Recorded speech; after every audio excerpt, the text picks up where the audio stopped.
Here is the voice of the working class, Rick Smith.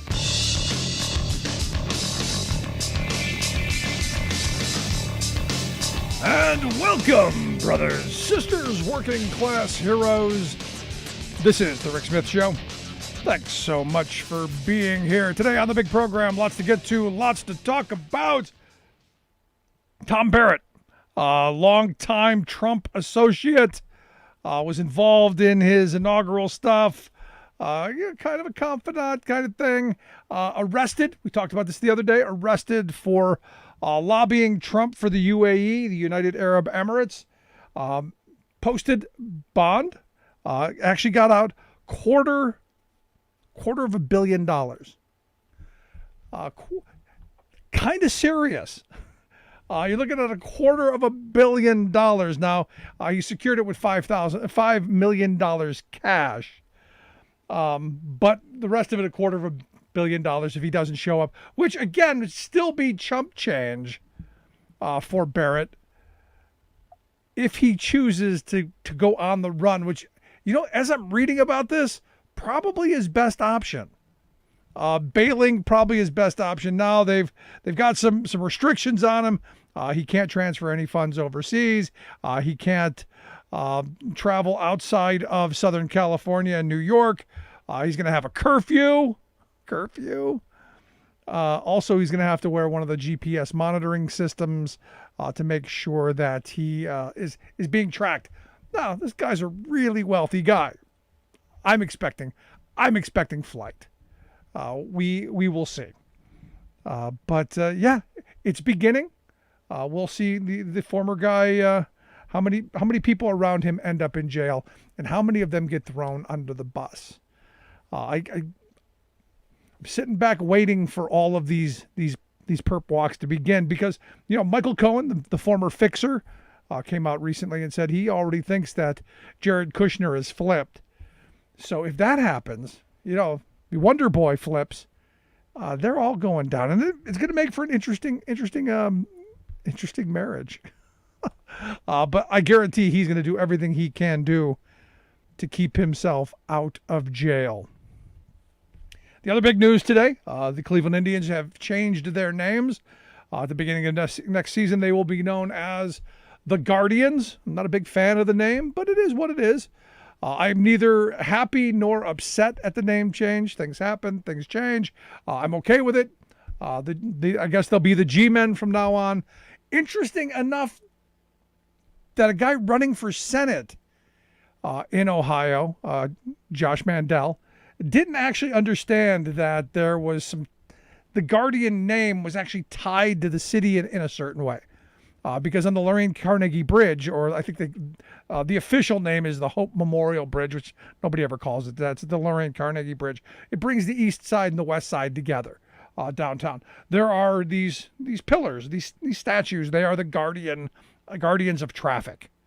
I didn't make up the name. The people who did it did, and there is there's some heritage there, I guess, that you could use. I personally liked the Buzzards. Anyone who grew up in Cleveland, especially who's my age, knows that the popular radio station at the time, they're home of the Buzzards, WMMS.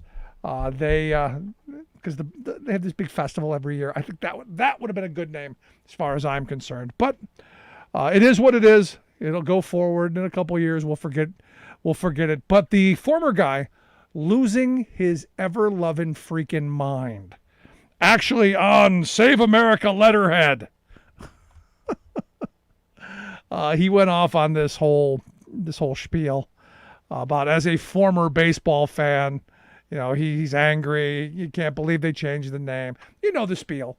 You know how the tantrum goes. And look, I've heard and seen it a bunch. I really have. Look, I was born and raised in Cleveland. I spent a good portion of my life there. I have no vested interest in the name. But I saw people today, on social media losing their minds over, I can't believe this is crazy, like the former guy. And then people on the other side, oh, I've been waiting for this day my whole life. Really? Do you have nothing better to do? And now look, if you're part of the Native American community, okay, I can see that. But a white girl from the suburbs, I'm sorry. This way too much invested in this kind of woke mentality. Just my thoughts. But they will be the G-men next year, and it will be what it is, and baseball will go on. And look, it'll be a whole new merchandising thing. It'll be a whole new. And think of all of those old T-shirts that you got laying around with Chief Wahoo on it. They're going to be collector's items, and you'll be able to get Trump supporters to part with some of their money to get it from you. Upsides to everything. But it is Friday Wingnut Weekend Review, and boy, what a week it was. What a week of crazy we saw. Actually, one of my favorite bits was Sean Hannity, who asked if Joe Biden had planned to kiss the behind of every single solitary dictator in the world. And did it. This is the amazing part to me. Did it with a straight face. Now look, the former guy literally said that him and Kim Jong-un were trading love letters. Remember that? That they were such lovely. We're in love. So he went on for like an hour over that during one of the spiels. The Helsinki thing, really?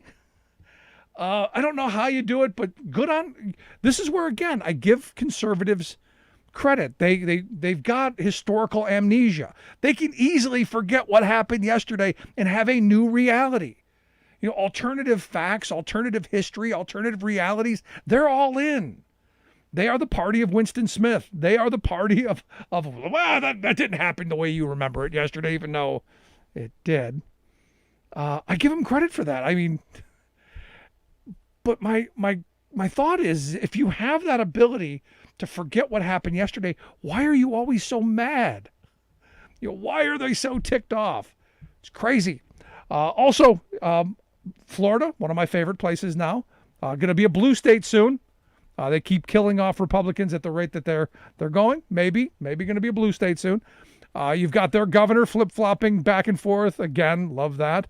They were going to stay the course. Now, well, maybe we might think about someone possibly, talking about a mask somewhere, maybe. And you got the Senator Rick Scott, former governor, as cases are going through the roof, as Florida accounting for, Florida, Missouri, Texas account for 40% of all new cases, and Florida is half of all of that. You got Rick Scott saying, we've met every single goal to beat back the virus. It's clear that America has beaten COVID. Anybody believing that? Anybody buying that? I mean, seriously, I look at someone like Rick Scott and I go, the guy's kind of a kook. Probably should be in jail for some of his antics around Medicare. But, he probably paid enough people. He's got enough money to get out of it. It is what it is. But to come out and say that we've beaten it at a time when your state is literally exploding, and some of the projections that I see are pretty scary. I have a listener who spends a lot of time meticulously going through these models, and what he's shared with me, scary stuff. We're talking thousands of people a day, because you've got people who just, I'm not going to get vaccinated. No, not me. Not going to do it. Even as you've got the governor of Alabama, who is completely, just flummoxed over the fact that they can't get people to get vaccinated. She is literally doing everything she can think of. And she came out and she said the other day, it's time to start blaming the unvaccinated folks, not the regular folks. And I'm going, really? Who are the regular folks in Alabama? Because Alabama is one of the least vaccinated states in the country. But she said, she doubled down saying it's the unvaccinated folks who are letting us down. And truthfully, the unvaccinated folks, they don't seem to care. There was just a recent poll came out, and they're talking about the people who, aren't going to get vaccinated. And the numbers of these people are staggering, because, they don't believe it works. I mean, every excuse you can come up with. Well, it's not going to work against the variant. I've heard, it's all a hoax. It's crazy. But what they came out with is this new AP NORC poll found that close to 9 in 10 unvaccinated people are at least somewhat confident that the COVID-19 vaccines will be effective against the variants. Only about a third of unvaccinated say the same. So 9 out of 10 vaccinated people think that, hey, we're going to be okay with the variants coming through. We got some protection, might be okay. Only 3 in 10 people who are unvaccinated. That's what the numbers are. It's crazy. And how they go through and they looked at this, and I'm going, now the numbers are pretty overwhelming. We hear doctors saying, look, the people who are in our ICUs, these are people who haven't been vaccinated. They're telling these stories of people coming in and on their deathbed asking for the vaccine because, I thought it was a hoax or whatever. And that isn't enough. Now, look, I'm struggling with the idea of mandates.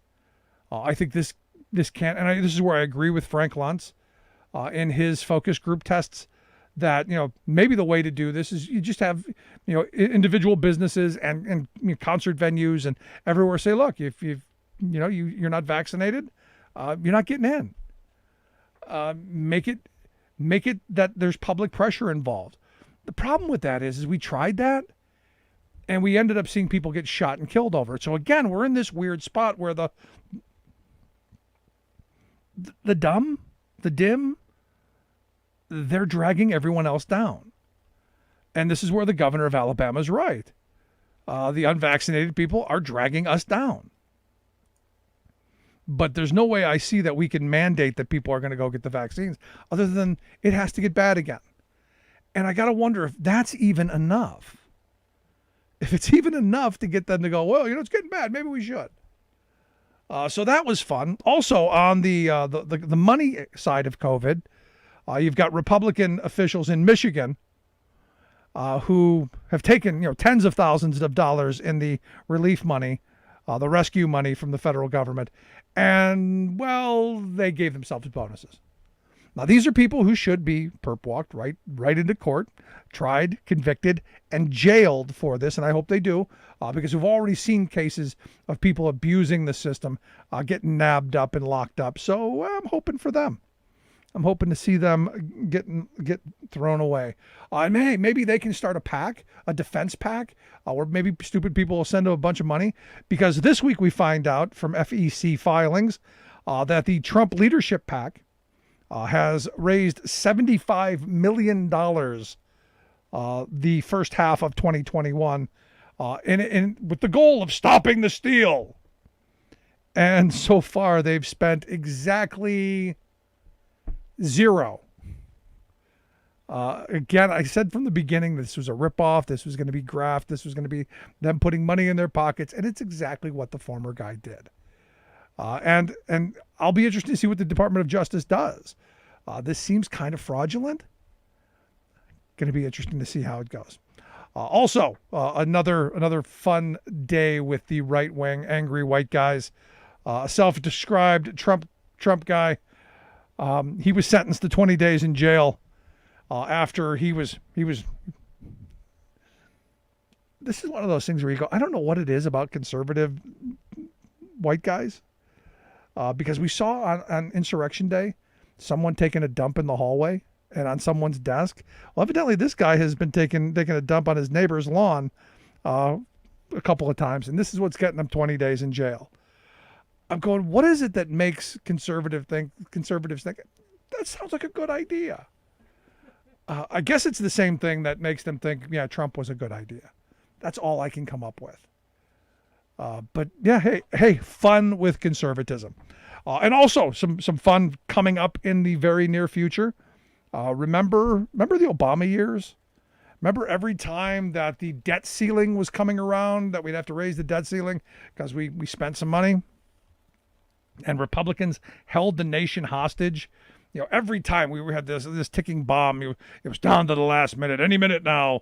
Any minute now, the country's going to default on all it owes, and the economy's going to tank. And there were these doomsday scenarios, and how everything was going to stop, and our credit was going to go through the floor, and the rates were going to go up, and our debt was going to double. It was all these doomsday scenarios, and eventually, Democrats did cave and give what Republicans wanted on the screwquester, which again ended up harming us in multiple ways. Think Benghazi. But, they still exacted their pound of flesh. Well, get ready for it again, because Mitch McConnell has already said there's not going to be one Republican who's going to vote to raise the debt ceiling. And now you've got Janet Yellen today telling Congress that she's going to start taking emergency measures to make sure that we don't default, that she will keep the country from an unprecedented default on the national debt.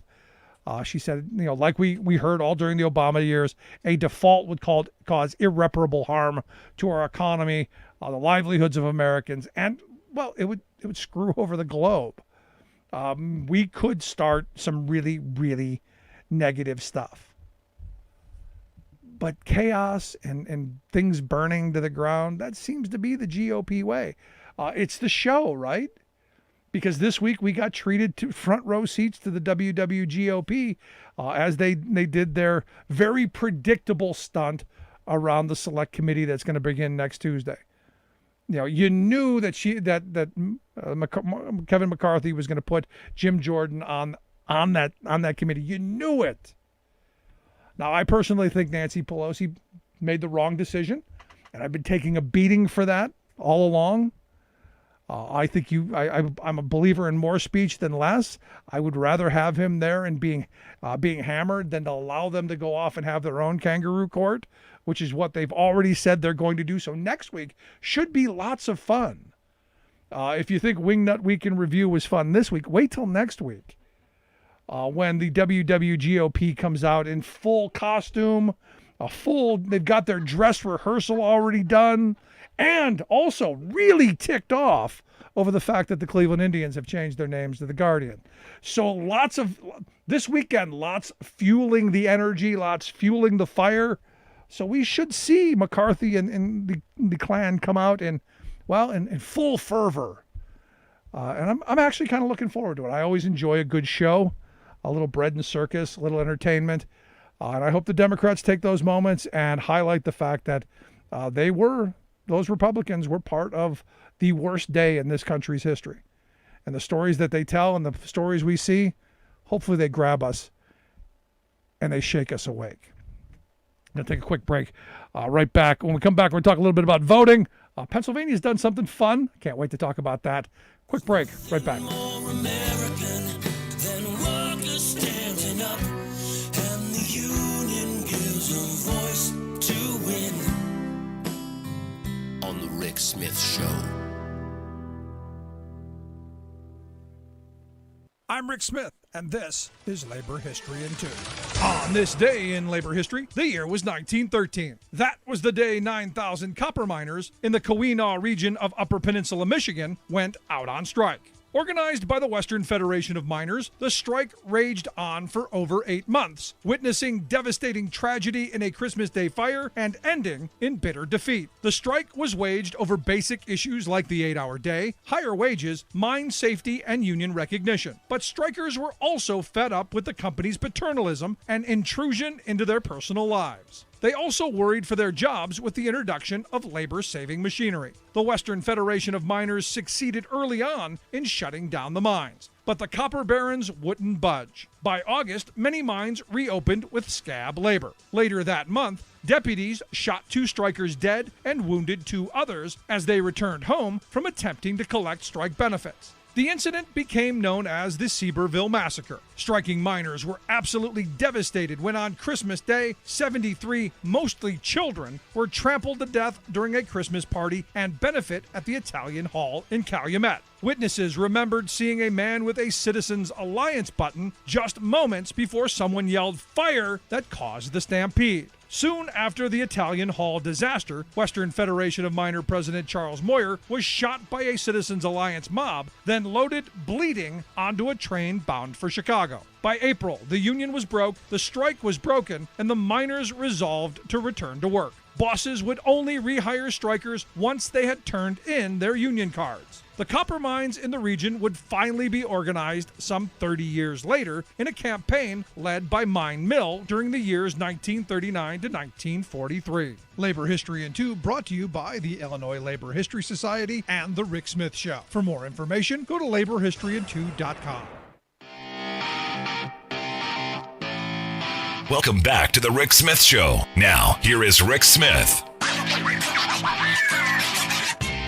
So some big fun here in Pennsylvania. And look, not far from where I'm sitting, Fulton County, Pennsylvania. A county that went overwhelmingly for the former guy in the last election. And by overwhelmingly, I mean 85%. 85% of the people in Fulton County voted for Trump. And what their county commissioners and what their leadership in that county decided was a good idea was to hand over their voting machines in some weird kind of unofficial audit.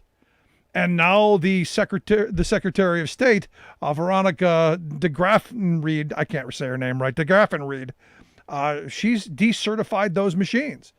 And now that county, very small county, going to have to buy new ones. And the Republicans are upset about it. And I'm going, why would you have chosen that county to give those machines away? It makes no sense unless there was some voter fraud that went on in there, because all of the voter fraud in this state so far that we found, all Republicans. So just kind of a thought, something to look at. Now, the New York Times has reported that there's an open letter that's gone out to the U.S. Senate from 31 former Senate chiefs of staff. They are urging a reform or repeal of the filibuster. They say that we urge the Senate to choose progress over a procedural rule that has outlived its usefulness. And this seems to be the big call, something that I've said that I'm now in favor of. We need to get some progress. We need to get something done. And maybe this is how we do it. And here to talk a little bit about where we are on the voter front, I've asked Sina Nemazi to come talk with us. Sina is the national co-chair of United Students for America, their website, votersoftomorrow.org. Sina, thanks for taking time for us. Thank you so much for having me today, Rick. So we're seeing this story coming out that Joe Biden's not doing enough. The administration's not doing enough to push the voting rights bill or the John Lewis bill. I'm curious, where do you guys stand? Where do you guys come down on what's going on? Sure. Well, to start with that, voting rights is the bedrock of our democracy. Without voting rights, there is nothing else. And that is why it is the most crucial thing that we can dedicate our time to right now. To make something clear, if your vote didn't matter, they wouldn't be trying so hard to take it away. Our vote is our voice and vice versa. So right now we're so focused on just getting a lot of student voices, not only together, but pushing to register across the country. We're seeing so many voter registration laws or voter suppression laws passing, especially in a lot of the southern state legislatures.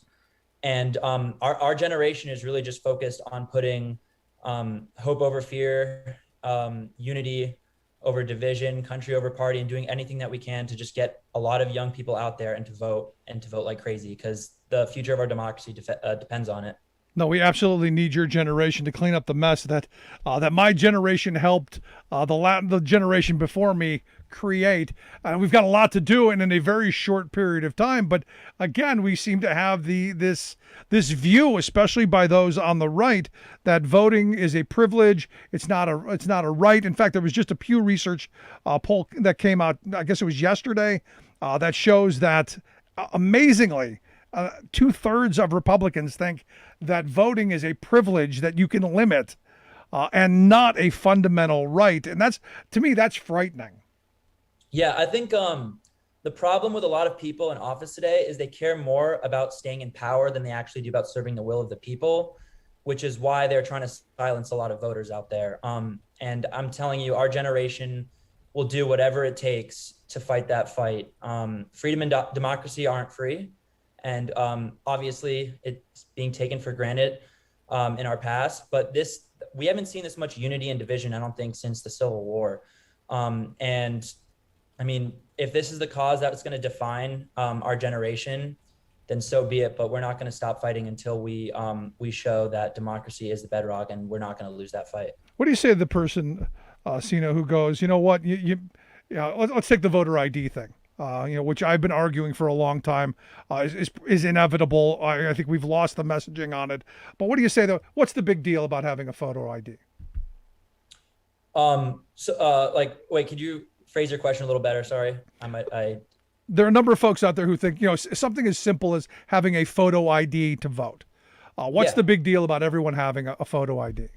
Well, I mean, the whole part of it is that it limits people because they purposely make it difficult to get a photo ID in some places, in some of the states. So, for example, I still haven't gotten my voter registration card in Texas, and I keep on pushing for it. And if there were an election around the corner, I would have trouble getting registered to vote. And it's different in Texas than it is in Maryland, where I used to live.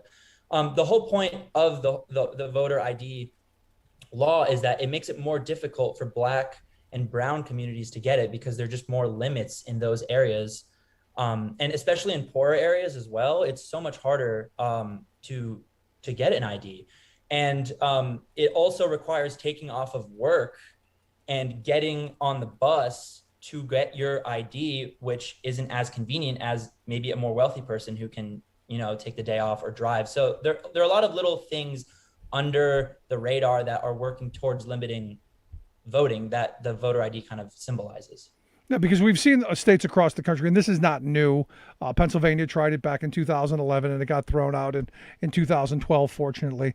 But the messaging for most people, and a lot of Democrats as well, is, what's the big deal? And I've often argued that, maybe one of the things we should mandate it when these laws get passed is make sure that the state is responsible for getting people the documents that they need to be able to register, and making it much easier instead of having, as you've said, these incredible barriers for people to get to the elections office that may be only open the second Tuesday of the month for 45 minutes. Absolutely. You make it more accessible and more able to get people what they need so that they can do it.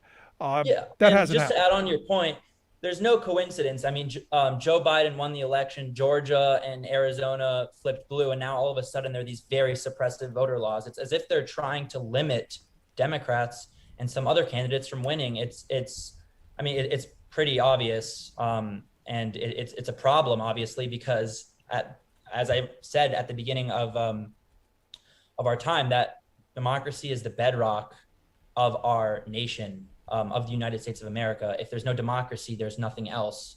So limiting the will of the people is limiting what our country is about. And voting is that fundamental building block of the entire thing. If you can't trust what's coming out of the ballot box, then all of it crumbles, which is why, again, I think we do need to have some bit of confidence in what comes out. And it's weird because, the former guy has done everything in his power to discredit what has come out of the ballot box, and yet you still find places like in Arizona and like in Michigan where you've got Republicans who are coming out and say we didn't find anything. It isn't. There's no there. Just like here in Fulton County, Pennsylvania, there was nothing to find, yet they went and they ended up screwing themselves over.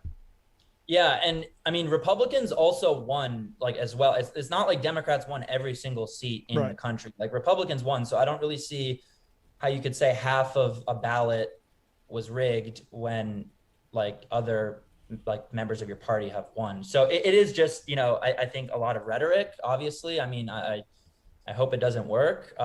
It's troubling, but we're not going to stop at that. We're going to keep going, and we're going to keep making sure, and obviously we're focused on young people. We're going to make sure that we turn out a lot of young people in 2022. From your lips, because you need it. Because 2022 is really an important year, especially where I'm at in Pennsylvania, and I'm hoping that young people come out in huge numbers. But here's the thing: Republicans trying to stop people from voting is not new. You go back to 1980 when Paul Weyrich was addressing 20,000 Baptist ministers and asked the question, who wants everybody to vote? He goes, I don't want everyone to vote. Our power goes down as the voting populace goes up. So they knew back then you suppress those people from voting, whoever those people are, and increase your numbers, you got a better chance. And you go to 2000, when they kicked a bunch of people off the voting rolls in 2000 for voting while black, 2004, the caging stuff. Every time you turn around, they're figuring out how to create a new mechanism Absolutely. to make sure we can't vote. Absolutely. And I want all the viewers out there to know that history repeats itself. After the 15th Amendment was ratified, a lot of African-American men were winning office, and that's why poll taxes and literacy tests were implemented in other suppressive voting laws. I mean, this is not anything new. I mean, the term is coined Jim Crow 2.0, because if not slavery, if not police brutality, it's limiting someone's right to the ballot box.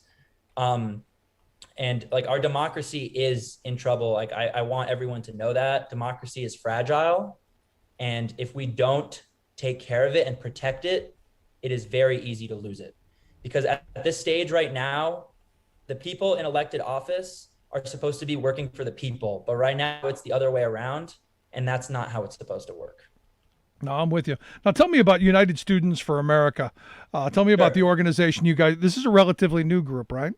Yeah. So the original group is Voters of Tomorrow. So United Students of America is kind of is the child of Voters of Tomorrow.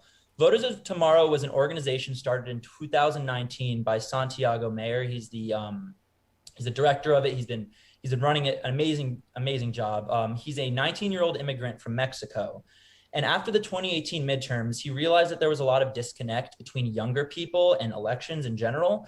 And I will say that I think a big part of elections is people really rely on young people to turn out and kind of like bolster a lot of the turnout.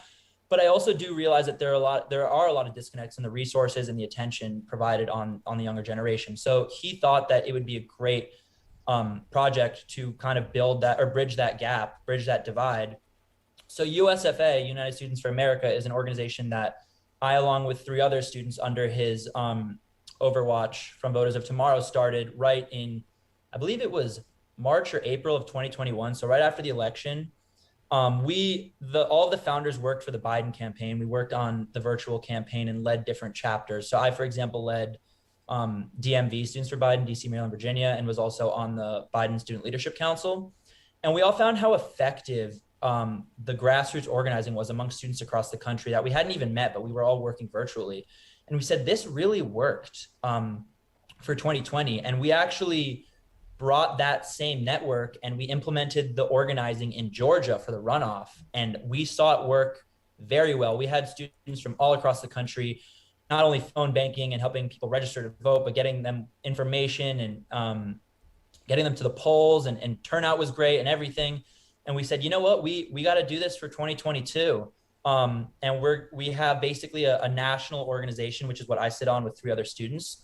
And we basically provide resources in a decentralized manner to students running different groups in swing states across the country, from Texas, Missouri, Florida, Pennsylvania, Arizona, Iowa, Ohio, you name it. And right now they're just focused on civic engagement, so registering voters and such. But once there are pro-democracy candidates on the ballot, we will be doing work to get them elected. Because, the frame now is coming around is we're not going to get the Voting Rights Act passed through, probably. I'm hoping we get something. Probably not going to get the John Lewis Act. I'm, again, hopeful, not holding my breath. The frame, though, has been coming around. Well, we're just going to have to out-organize them. We're just going to have to pull another rabbit out of another hat.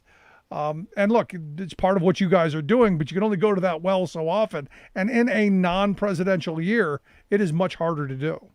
Yeah, it is definitely a lot harder to do, but I guess the messaging that we really have to use is that if we don't do it now, we might not see our healthy democracy ever again. It really is that serious. I want people to understand, like, democracy is on the line. Like, 2020 was probably one of the most consequential elections of our nation's history. And 2022 is right there now because we're seeing voter suppression across the country. So we are really going to have to drive the vote out. But you know what? Like, we're going to do it. I mean, Stacey Abrams did it in Georgia. Everyone's following her lead. She knows what she's doing, and she's really advising everyone else in there. And credit to all the grassroots organizers who were doing it in 2020. But we're going we're gonna need to multiply that for 2022. But we're gonna do it. I mean, we're not gonna watch our democracy crumble. We're gonna fight the good fight, and Like, and you're going to I'm have happy to, do it. and you're going to have to out organize, even just to stay where you are, because as we talked about earlier, there are 30 laws having been passed across this country, putting restrictions on people being able to vote. Whether you agree with voter ID, whether you agree with signature verifications or disagree, they're still in place, and you're still going to have to figure out how to get over those hurdles. Oh, absolutely. We're going to figure it out. I mean, young people are not going to let democracy die in darkness. And I know that we are in a time of great disunity, but we're going to keep fighting because that's what this country is about. America is always in the fight for a better opportunity, for more progress. And we're happy to take on that fight, whatever it means. I love the fact that you're very positive in this, because I have people who are, they're just, oh my God, this is the end of the world. It's all horrible. It's all bad. And the mindset is all negative. Because one of the things I've said is you've got to wake up, you got to put your pants on, get your shoes on, you got to get out in the street, and you got to start fighting, ball up your digits and start throwing a punch or two. And I'm glad to hear that you're taking this in a very positive direction. If someone wanted to get involved with the work that you're doing, there are a number of college campuses in our listening areas. What would they do? Well, they could check us out on social media. We have chapters across the country. On Twitter, we are US4 America. On our email is UnitedStudentsForAmerica@gmail.com. We have Instagram as well, United Students for America. On Facebook, we're all over. And we would love for people to get involved. I mean, the strength of our democracy is in the people. I mean, it's of, by, and for the people. So we need to get everyone involved, and we need everyone to get out to the polls. Even though we saw some of the highest turnout in 2020, we still didn't have as many people as we thought turn out. And that's obviously a problem. But as I said, I mean, America, the story of America is that we're always in the fight for a brighter future. And in times that are dark like this, we have to keep on pushing forward, because we see that opportune future, and we're not going to let it get away from us. Yeah, and it comes back to that as you pointed out earlier, that direct engagement, that organizing, person to person. I have friends who are big digital strategists, and they have ideas on how things are done. I'm going, look, talking to somebody across a table, talking to somebody over a beer, that's still the best way to organize. It's still the best way. Absolutely. Yeah, I couldn't agree more. Yeah, it's something we got to do more of. But Sina, I appreciate you taking some time for us. Keep up the great work. I hope you'll come back and give us some more information as it's going down the road. Thank you so much, Rick. And once again, I'm a huge fan of your show. Thank you for the work you do. And thank you for always fighting for the working class people by spreading that good information. Good stuff. Thanks, Sina. Sina Nemazi, he's the national co-chair there of the United Students for America. Check out the website, votersoftomorrow.org. We'll get links out on social media, how you can do that. Quick break, right back. Stick around. You're listening to The Rick Smith Show. We're working people. Come to talk. Remembering that united we bargain, divided we beg. Rick Smith.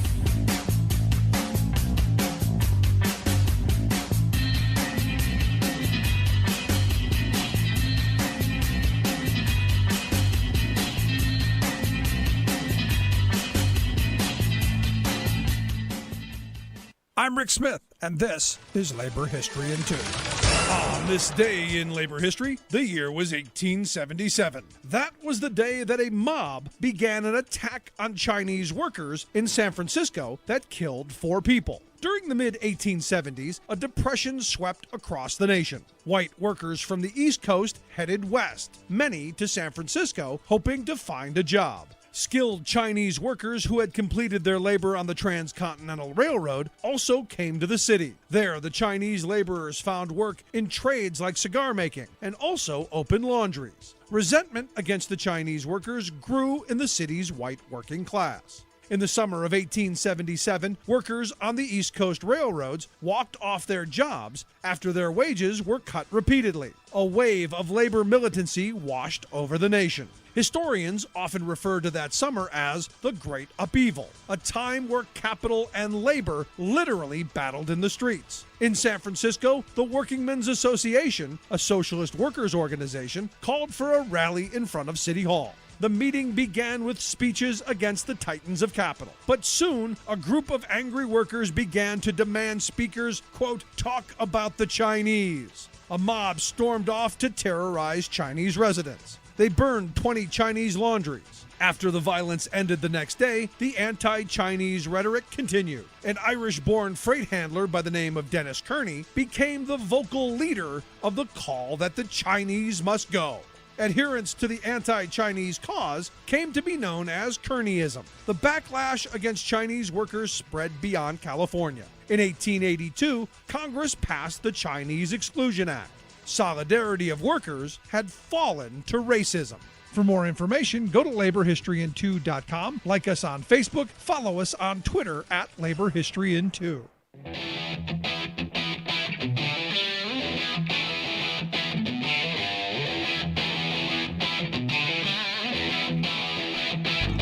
Welcome back to the Rick Smith Show. Now, here is Rick Smith. So workers at the Frito-Lay plant in Topeka, Kansas, they've been on strike since July 5th. And like any strike, it comes down to wages, hours, conditions, and hours being a big part of this. Some of the stories that you've heard of people working 7 days a week, 12 hours a day, 84 hours a week for months, not just on the, hey, occasionally that happens, but week after week after week. You hear stories of the heat, basically wiping people out. And look, we hear these stories a lot. Should we be surprised by them? No, because I talk to people every day who go through stuff like this. The difference is these folks have said no more. We're going to draw a line in the stand. We're hitting the picket line, and we want better. I understand as we speak, they're voting on a potential agreement, so the strike could end. But from what the early indication, I'm not sure, considering the local leadership didn't endorse it. And here to share some thoughts on what's going on out there in Topeka, Kansas, I've asked Alex Press to come talk with us. She's a staff writer with Jacobin magazine. She's been following this story from the beginning. Alex, thanks for taking time for us. Thanks so much for having me on. So you see these stories, people working 84 hours a week in these horrible conditions. And my first thought is how has it gotten this bad? Why did you allow it to get to this point? How did it get this bad? That's a great question. I mean, part of the story, of course, is that some people want some level of overtime, right? People aren't paid enough per hour in this country. A lot of people want to be able to make more money. That itself is a reflection of the pay being too low, which is why, as you mentioned, one of the demands here is for a significant raise, not just 2% a year, which is what the company's offering. So that's part of it. It's also about a union that hasn't been fighting. It's in a right to work state. It's incredibly hard to organize new shops and to service the ones that exist. And so that's another part of the story. Frito-Lay is also an incredibly anti-union company. One thing I hadn't realized until I started talking to workers and reporting this story was that, for example, Frito-Lay offers paternity leave for all workers in its non-union shops. The only shops that don't get that are the union shops. So It is punishing workers for having a union. It is trying to get them to decertify their unions and give away the one bargaining chip that they have. So that's part of the story of how it gets here. And I think there's a re-energized local leadership. And I think there's workers who've seen things get so bad that they can't take it anymore during the coronavirus pandemic, where production has been through the roof at this plant. And that all leads up to this explosion where they're voting down proposed contracts and they're finally saying, you know what, we're going on strike. No, and the thing that's getting me, and the thing that gives me hope, as someone who's been a labor guy for years, is that we're seeing more people saying, you know what, we're mad as hell and we're not taking it anymore. We're not going to work 84 hours a week. We're not working for poverty wages in desperate conditions. And we're seeing more people going on strike. And I think that's a good thing. I think it's a great thing. I mean, conditions have gotten so incredibly bad. You don't have to be a radical to see that workers absolutely need more leverage and more power for the sake of everybody. And so I think, in the case of Topeka, we see what we see all across the country in other industries and other shops, which is that the coronavirus really sort of pushed people over the edge. Things have been so bad for working class people in this country for decades, but they've gotten even worse, right? So in Topeka, workers will talk about how during coronavirus, they watched their managers being able to sit in air-conditioned offices while on the shop floor, the heat was 100 degrees Fahrenheit at 7 a.m, right? And only got worse in the kitchens. They watched management being able to work from home while they were coming into this production plant when there was coronavirus outbreaks on the shop floor and there were dangerous, hazardous working conditions. And so it's that sort of thing that I think pushes people. And so, yeah, we're seeing it all across all sorts of industries and across the country, but we're definitely seeing it in Topeka as well. Yeah, and all we keep hearing about is that people whining that there's a labor shortage, and that nobody wants to work anymore. Alex, they're all lazy. Right. I mean, people, it's interesting how this is playing out at this plant. For example, is, it's about 850 people who work there. And when you talk to them, they say that the company is intentionally understaffing, right? It's not that they would have to offer incredibly high wages to attract people. This plant is paying lower than the various other warehouses in the region. There's a Goodyear plant up the street, for example, that pays better wages. There's all sorts of other options. But Frito-Lay won't budge, right? Because they don't want to outlay more on the benefits and wages and risk that they would have to take by employing people. So instead they understaff, they force turnover. That's another big part of this story, is that they're trying to get people out the door who have seniority so that they can bring in workers with lower wages and with no benefits. And importantly, workers who don't know what their rights are on the shop floor, who won't demand anything when their rights are violated, say when they're disciplined for something that wasn't their fault, which is another demand that they have in the contract. They want a different disciplinary regime. No, and all of these things, and especially being a right to work state, they wanted that constant churn, so there's no solidarity. Which again, and why I think the PRO Act has to pass. How we have to get rid of these insane no rights at work laws that keep people pitted against one another. Because look, I'm in Pennsylvania, where I fear we're the next no rights at work state in 2023. Something needs to be done. But the fact that you've highlighted that you've got this division. That's exactly what the employer class wants. They want people pitted against each other, so they're not looking at them. And a perfect example of that is Amazon. I mean, you look at what they did in Bessemer, spent $200 million on a campaign that I didn't think they were going to win from the beginning, and did all of the horrible things that you and I both know every employer does.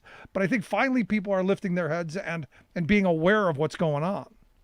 Yeah, I mean, Amazon is a great example. It's obviously what I spend most of my time writing and talking about. And it's exactly that. It's about, can you lower expectations enough among workers and make them see each other as competing, opponents in a war for scarcity, right? And Amazon did that in Bessemer. It did it with an anti-union campaign, and also threatened and scared people by saying, if you demand better, you couldn't possibly win. All you'll do is close this warehouse, right? We'll move elsewhere. We'll give up here.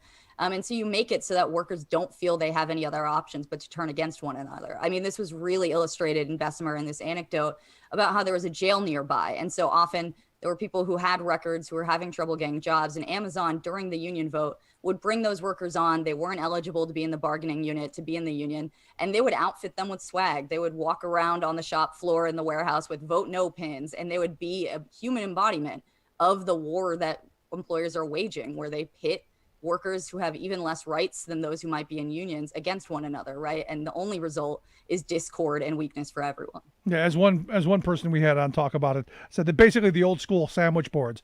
You had all these people who couldn't get jobs, and they outfitted them with old school sandwich boards to continue to send that anti-union message in a place where I didn't even think they really had to, because again, Alabama's another one of these no rights at work states, where you didn't have to join the union anyway. And it's incredible to me that Amazon would have put up that kind of a fight. Other than it's really about power and control and nothing else.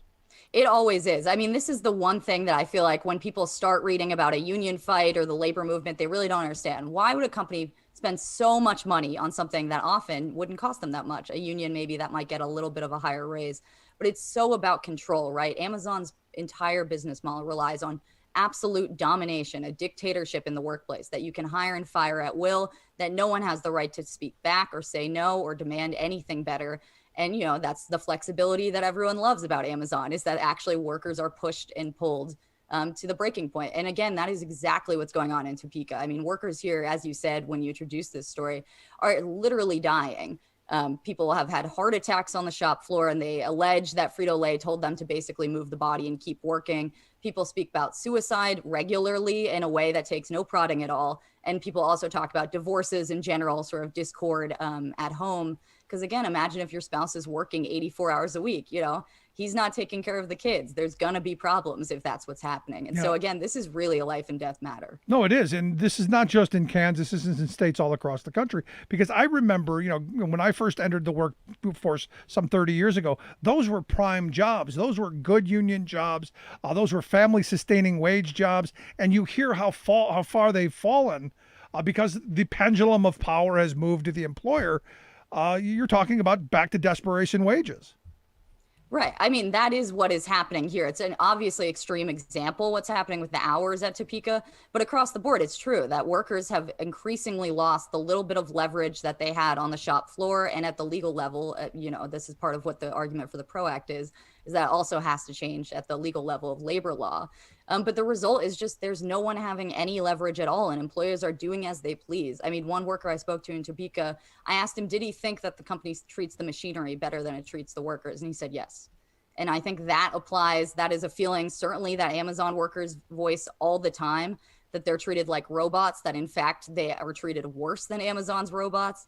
And so I think that is a generalized sentiment where employers have divested themselves of any sense that they have to care for their workers. In fact, they're just using them and throwing them away. Yeah, but now, talking about Amazon, they're spending tons of money on PR, and I'm sure you see this more than anyone, telling how wonderful they are, how they give college money, how they create all these wonderful jobs. And I'm going, but here's the thing. I remember warehouse jobs back when I first started working.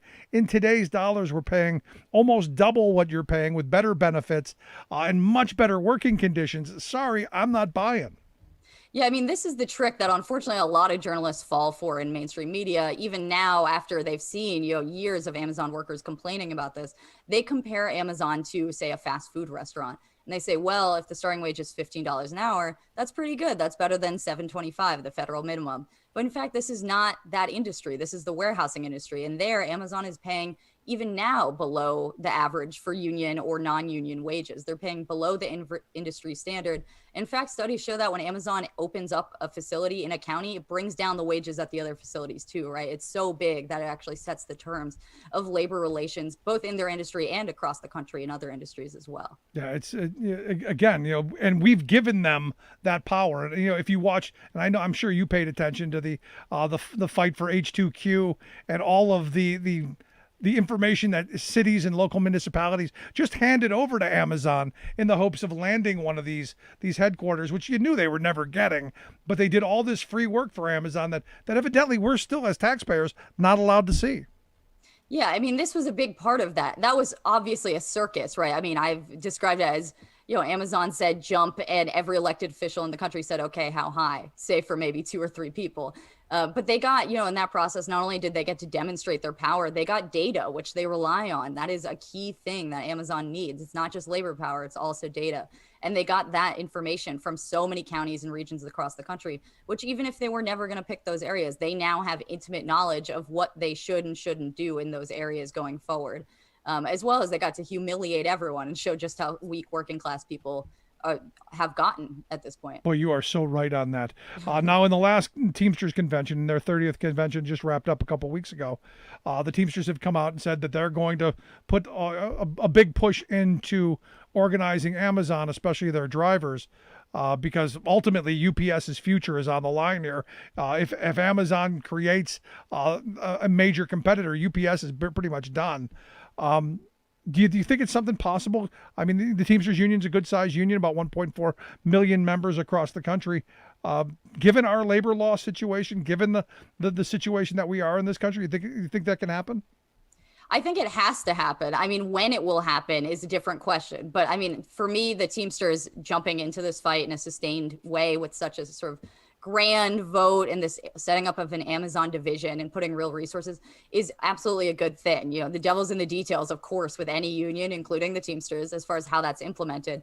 But at the end of the day, I mean, the power Amazon has and the way that labor law and the politicians and everything else are stacked against workers at every level of the process of unionizing and winning better wages means that we need every single union. We need everybody involved in the fight. And so I think it's absolutely a good thing. And, I've talked to Teamsters at the rank and file level who've been through these trainings that the Teamsters are putting on that are getting them ready to organize in the Amazon division. And, they're tentatively hopeful. They say that it's serious, that people are actually taking this very seriously, not just out of self-interest, but also the sense that, if you let Amazon carry on in its way, then it's going to control everything. That is the goal, right? I mean, Jeff Bezos just this week was talking about how he can't wait to colonize space. And he was just visiting to check it out before he moves industry up there. So I think the writing is very clear that every union should absolutely be getting involved in in trying to win this fight. Whether it's going to happen in the next 5 years, I certainly hope so. I'm doing my best to try to help. But open question for sure. Yeah, I've been a Teamster for over 30 years, and I've been saying for 30 years, we need to be doing this stuff more because I lived through what was the downfall of the LTL trucking industry after Carter signed deregulation. And, when I started in the LTL industry, it was 85% unionized. Today, it's down to about 10%. And we've lost significant bargaining power for wages, hours, conditions, and things are really sliding backwards. But even that, our industry's still way above everyone else because they've been left behind. So I'm really hoping these organizing and these training sessions do bring people in and make us a much more militant working class. Right. I mean, that is at the end of the day, the least that needs to happen, right? Whether Amazon can be taken over or not, can actually be unionized, can actually be forced to change its ways, open question. But regardless, the effort has to happen that we actually are creating more militant, more democratic efforts to organize working class people, because after the pandemic, as you've said, there's rage, there's outrage, there's strikes actions and walkouts, but there's also incredible disorganization and alienation as people have been isolated more than ever over the past year and have actually been further turned against each other. And so again, I think efforts like this, and it's part of why I focus on Amazon, is in fact, when Amazon provides this opportunity of, in fact, it's brought us all under its roof. We're all in a way a part of Amazon's empire. That is an opportunity too. Yeah, and you obviously have just started a new podcast, the Primer Podcast. You can follow you at Primer Pod. Tell me a little bit about the new podcast. Yeah, so I think as anyone listening to this would get a sense, it's very hard to keep track of everything that's going on at Amazon. It touches everything. There's so many different arms. It's both the warehouses, but also the infrastructure of the internet, and also all these sort of side projects. It's entering new markets, healthcare, facial technology, recognition technology. And so Primer is just an attempt to sort of be an opening for people who are curious about this information, don't want to keep up with it, and want to learn some basic things about Amazon's business model. So we're doing, episodes that are focused on labor and lots of interviews with workers from both across the United States and also around the world at other Amazon facilities, but also trying to take things a piece at a time. So there's an episode about what is Amazon's finance model? There'll be one about the steel industry and how was it organized? And then how is that relevant to today? There'll be one that compares it to Walmart, right? So trying to make this extremely far-reaching and complicated subject something that's accessible and that you could say, send your friend or your relative and say, hey, check this out. There's an interview with Amazon workers this week. I hope people will check it out. We'll get links on social media, how people can take a look at it. I think it's important. Real quick, I want to go back to the Frito-Lay thing in Kansas. The vote, obviously, tonight. Any expectations? Any thoughts? I really don't know how it's going to go. It's, it'll be decided, I think, announced by midnight tonight. But, the local leadership, as you mentioned, is not recommending that it's accepted, right? And so that does signal something. Certainly, I've seen the leaked sort of amendments that are being put in place, the famous suicide shifts that got a lot of attention. Those are going to be out, but the amendment still includes the fact that workers may be forced to work, 6 days a week, 12 hours a day. And it's even unclear if they'll get that 7th day off. So among other things, that's an issue, right? Wages also are still a live issue. And so, I wouldn't dare to tell a worker how to vote, but I would say that it's not certain it's going to pass. Yeah, it's going to be interesting to see. But Alex, I appreciate you taking time for us. Hope you'll come back and talk to us again soon. Yeah, happy to come anytime. Thank you. Good stuff. Alex Press, staff writer there at Jacobin Magazine. Make sure you check out the work that they do over there. Let's take a quick break. Right back. Stick around. You're listening to The Rick Smith Show. We're working people on the talk. Remembering that united we bargain, divided we beg. Rick Smith.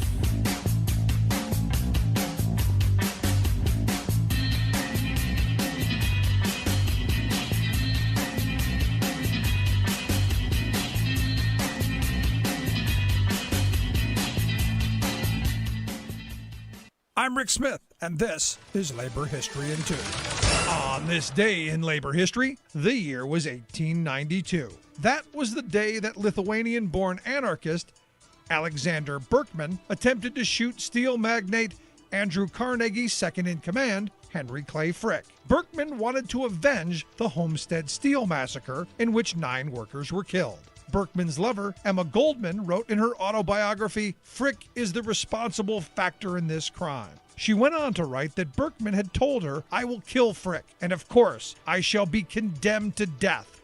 I will die proudly in the assurance that I gave my life for the people, but I will die by my own hand. Never will I permit our enemies to kill us. Alexander Berkman went to Frick's office on July 21st, posing as a New York City hiring agency representative. When Berkman was told Frick could not see him, he left. He returned 2 days later. He burst into Frick's office and fired 2 shots at Frick's head. Several of Frick's associates were able to wrestle him to the ground. Still, Berkman managed to take out the sharpened steel file he was carrying and stabbed Frick twice. Despite all of this, Frick did not die. Berkman was in jail for 2 months awaiting trial. Alexander Berkman was convicted of attempted murder and sentenced to 27 years in prison. He served 14 years of his term before being released. Berkman wrote an account of his prison years titled Prison Memoirs of an Anarchist. In 1917, he and Emma Goldman were arrested and found guilty of violating the Espionage Act, and both were imprisoned for 2 years. In 1918, both were deported from the United States. Labor History in 2 brought to you by the Illinois Labor History Society and The Rick Smith Show. For more information, go to laborhistoryin2.com, like us on Facebook, and follow us on the Twitters at Labor History in 2.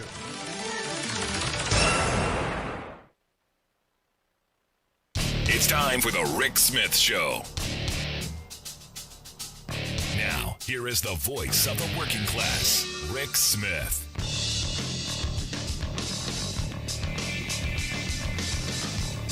And welcome, brothers, sisters, working class heroes. This is the Rick Smith Show. Thanks so much for being here today on the big program. Lots to get to, lots to talk about. Our big panel, all-star panel of folks to come and talk about the big issues of the week. The select committee going to begin next week. Going to find out the thoughts on, did Nancy Pelosi make the right decision by saying, no, we're not taking these Republican hacks on this committee? Also going to talk about some infrastructure, and the virus is popping back up again.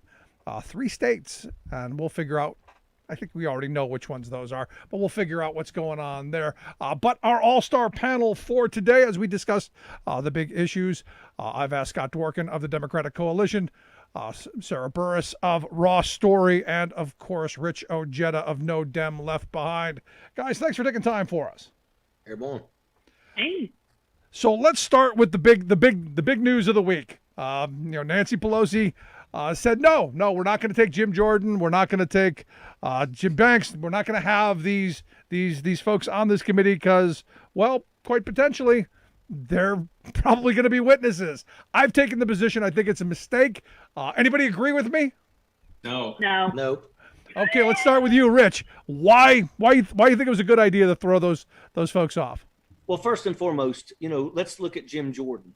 Jim Jordan is basically, it's said that he actually was one of the ones who gave the reconnaissance tour the day prior. Look at every single panel that Jim Jordan has ever been on, and it's like all he does is try to turn everything into a circus. And I can guarantee you that while everybody else is trying to get to the bottom of what happened, everybody else is trying to find out exactly, who cultivated this, all the stuff, all the details that the American people need to know. Jim Jordan will stand and scream and try to obstruct. There are plenty of people, there are plenty of Republicans that didn't vote to not certify the election, that actually have something between their ears that could be mature enough to sit in on there and try to get to the bottom and get the information that the people of America deserve to hear. Not these other folks. Nancy Pelosi did the right thing because all they wanted to do was turn this into a circus. And that's why Kevin McCarthy selected those people. So she did absolutely what I believe she had to do. Scott, your thoughts? I think that it was a setup because I think McCarthy knew that, there's 2 things here. He sort of knew that there was probably a good chance, but he was calling her bluff and he failed miserably because I'll just say in conversations with different people, it didn't take long for her to decide that he was going to be denied along with Banks. I think there was another one that was an insurrectionist that would have been okay. I thought that McCarthy would have come back with 2 different picks that were just like far right outside of that in response to it. Instead, he's like, I'm kicking my ball and I'm going home. Okay, Kevin, go ahead and do that. This is the best scenario for America right now. And the potential written in the bylines and whatnot of, I think, of the potential of Adam Kinzinger being added and other Republicans being added that either supported impeachment or did not vote to overturn the election, because insurrectionists cannot be investigating the insurrection. Do you have Al-Qaeda? Would you take an investigation of Al-Qaeda into 9/11 very seriously? That's what we're looking at here. So this sideshow that they'll have, fake little pieces of paper, propaganda. I honestly think if he starts his own investigation, we need to investigate that investigation, because that will be linked to Fox News, OAN. There will be some weird lobbying efforts there. So I look forward to whatever, sideshow he's going to try to pull. But when it comes down to it, it's going to be a moment for America next week when heroes like Officer Harry Dunn come out and speak in front of the camera and are able to articulate exactly what happened to them that day. And I've spoken to Harry Dunn for hours, and I can tell you that this is a 6'7", 300-pound dude. And he is forever changed as a human being because of this day. An American hero who spent 18 hours working that day and then came back at 6 a.m. the next day, and without any complaints and everything. Obviously, he's got longstanding issues now. But, I mean, this is ludicrous. And I think that it's going to backfire with the seriousness of this all, just like it's backfiring with COVID. Sarah, go ahead. Rip into me now. Yeah. I'm not going to rip into you. I understand why you would want these idiots on there, because it will create a spectacle. It will make Republicans look worse. It will make it look ridiculous. I think it would also gather more attention to it, just out of the absurdity of it. But I think at this point, we really should be serious about this. And I think for, Jordan, it's all his show. Right? Like everything is just about him. It's like what Rich said, this is the, he turns it into a circus, but really it's just all about him and, looking at him and how great he is, and how he's not going to wear a jacket because that's how he rolls. And the thing about Banks that I love is that Pelosi came out and was like, the guy just released a statement blaming Biden for January 6th when Biden wasn't even in office yet. So this guy's too stupid to even come close to the commission. I do think that there are some Republicans who, like Scott said, that are not insurrectionists, people who are tried and true crazy conservatives who probably even sometimes support Donald Trump. And, I trust them more than I ever would any of these people who are just in it for, their own crazy conspiracies that they can spout in, on television when people are watching the hearing. Also, Rick, Kinzinger, I know people are talking about that, and Kinzinger seems to have his head on his shoulders, right? But I think that one of the reasons why they're kind of not pulling him on there is because they're hoping that the Republican side is going to do right and send decent people. If it's Kinzinger, the Republicans are going to go, oh, look, Kinzinger and Cheney both, they're not happy. They're not fans of Kevin McCarthy and blah, blah, blah. But I mean, surely there are going to be enough people out there in the Republican Party that can come to this with the intent of actually letting everybody be able to say what needs to be said and get to the bottom of exactly what happened, because that's what needs to happen. We cannot allow this to happen again. And if we ignore it, it's going to. I also think that, sorry, Scott. I was also going to say, I also think that Pelosi is giving them so many chances so that it makes it very clear that she gave everybody all the chances that there were. Like, she tried everything to make this a serious thing. Colbert, actually, the way that he described it last night was so perfect. He was like, it's like we said, hey, we're going to order some pizza. And you were like, no, I don't want your stupid pizza. I want freedom. And the pizza gets here and they're like, and it's like, I didn't want onions and mushrooms. I wanted fascism and pepperoni.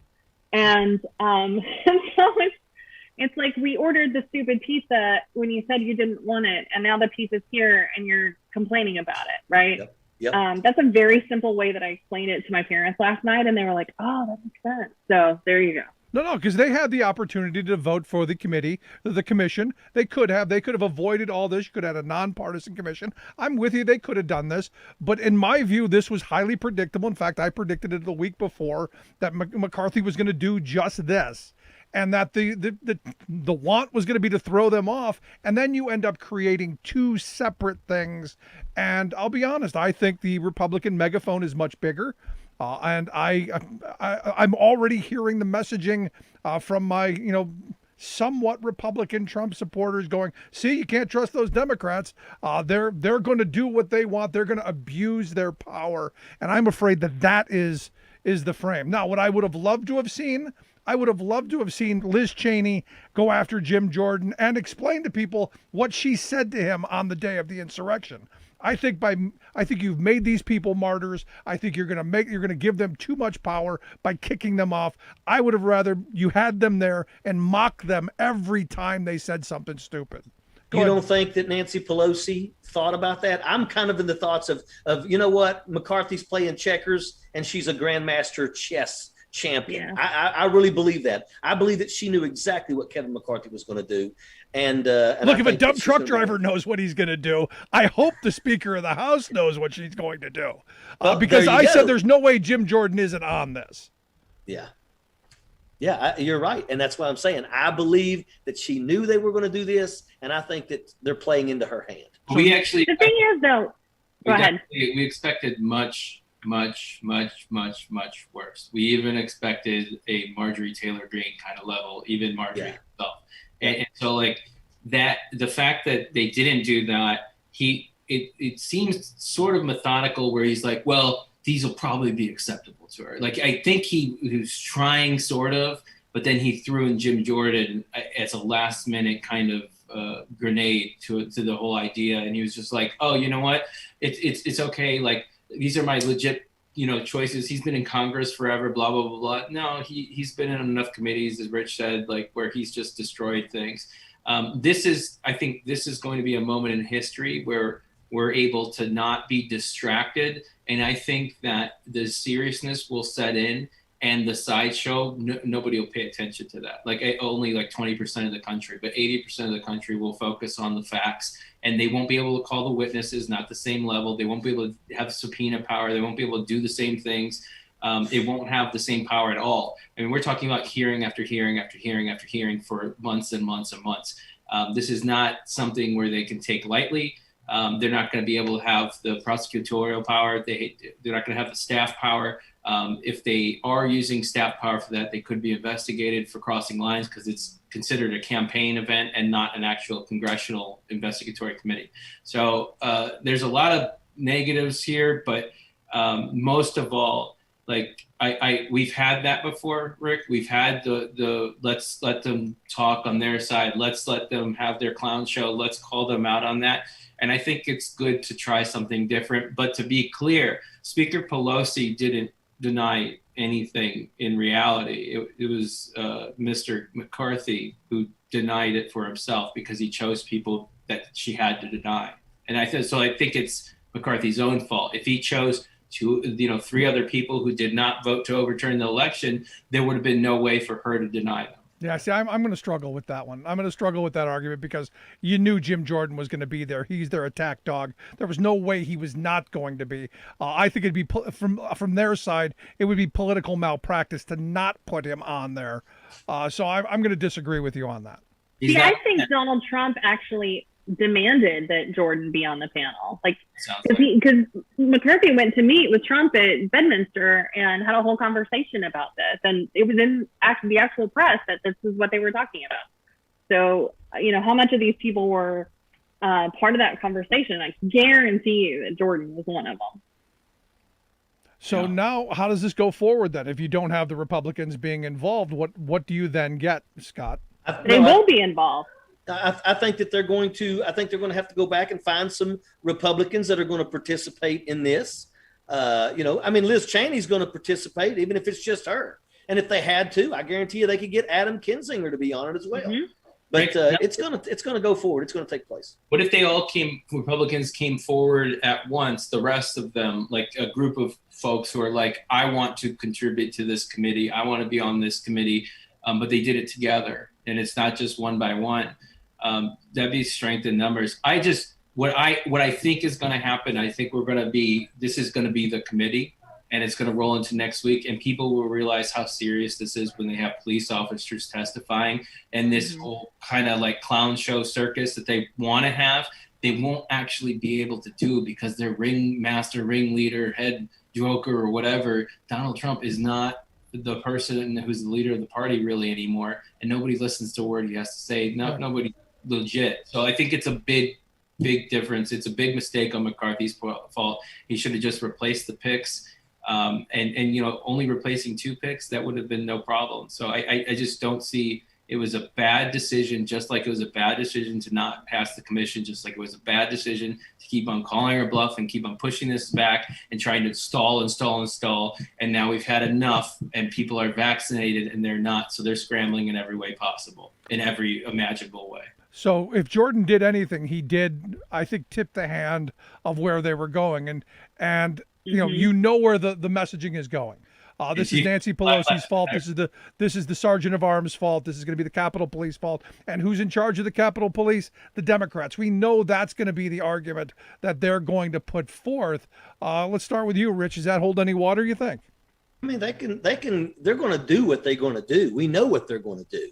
But at the end of the day, this is going to give the American people the ability to hear from Capitol Police officers. They're going to have the ability to bring some of these people and actually question them. I mean, remember, you can't lie to these panels. They're going to bring Jim Jordan and sit him on there. There's no doubt they're going to bring these folks there and have them sit down and talk about why did you give a tour the day prior and those things. So I think that this is going to allow the people of this country to be able to know exactly what took place, to know how, they cultivated these people. These people showed up to a rally wearing combat gear, wearing ballistic helmets, carrying bear mace, having zip tie handcuffs. You don't go to anything like that unless you know that something is getting ready to pop off. And they knew it because they were all told that was going to happen. So I want it to come out. I want everybody to be able to see it. And I believe that this is probably going to be watched more than any Super Bowl that has ever took place,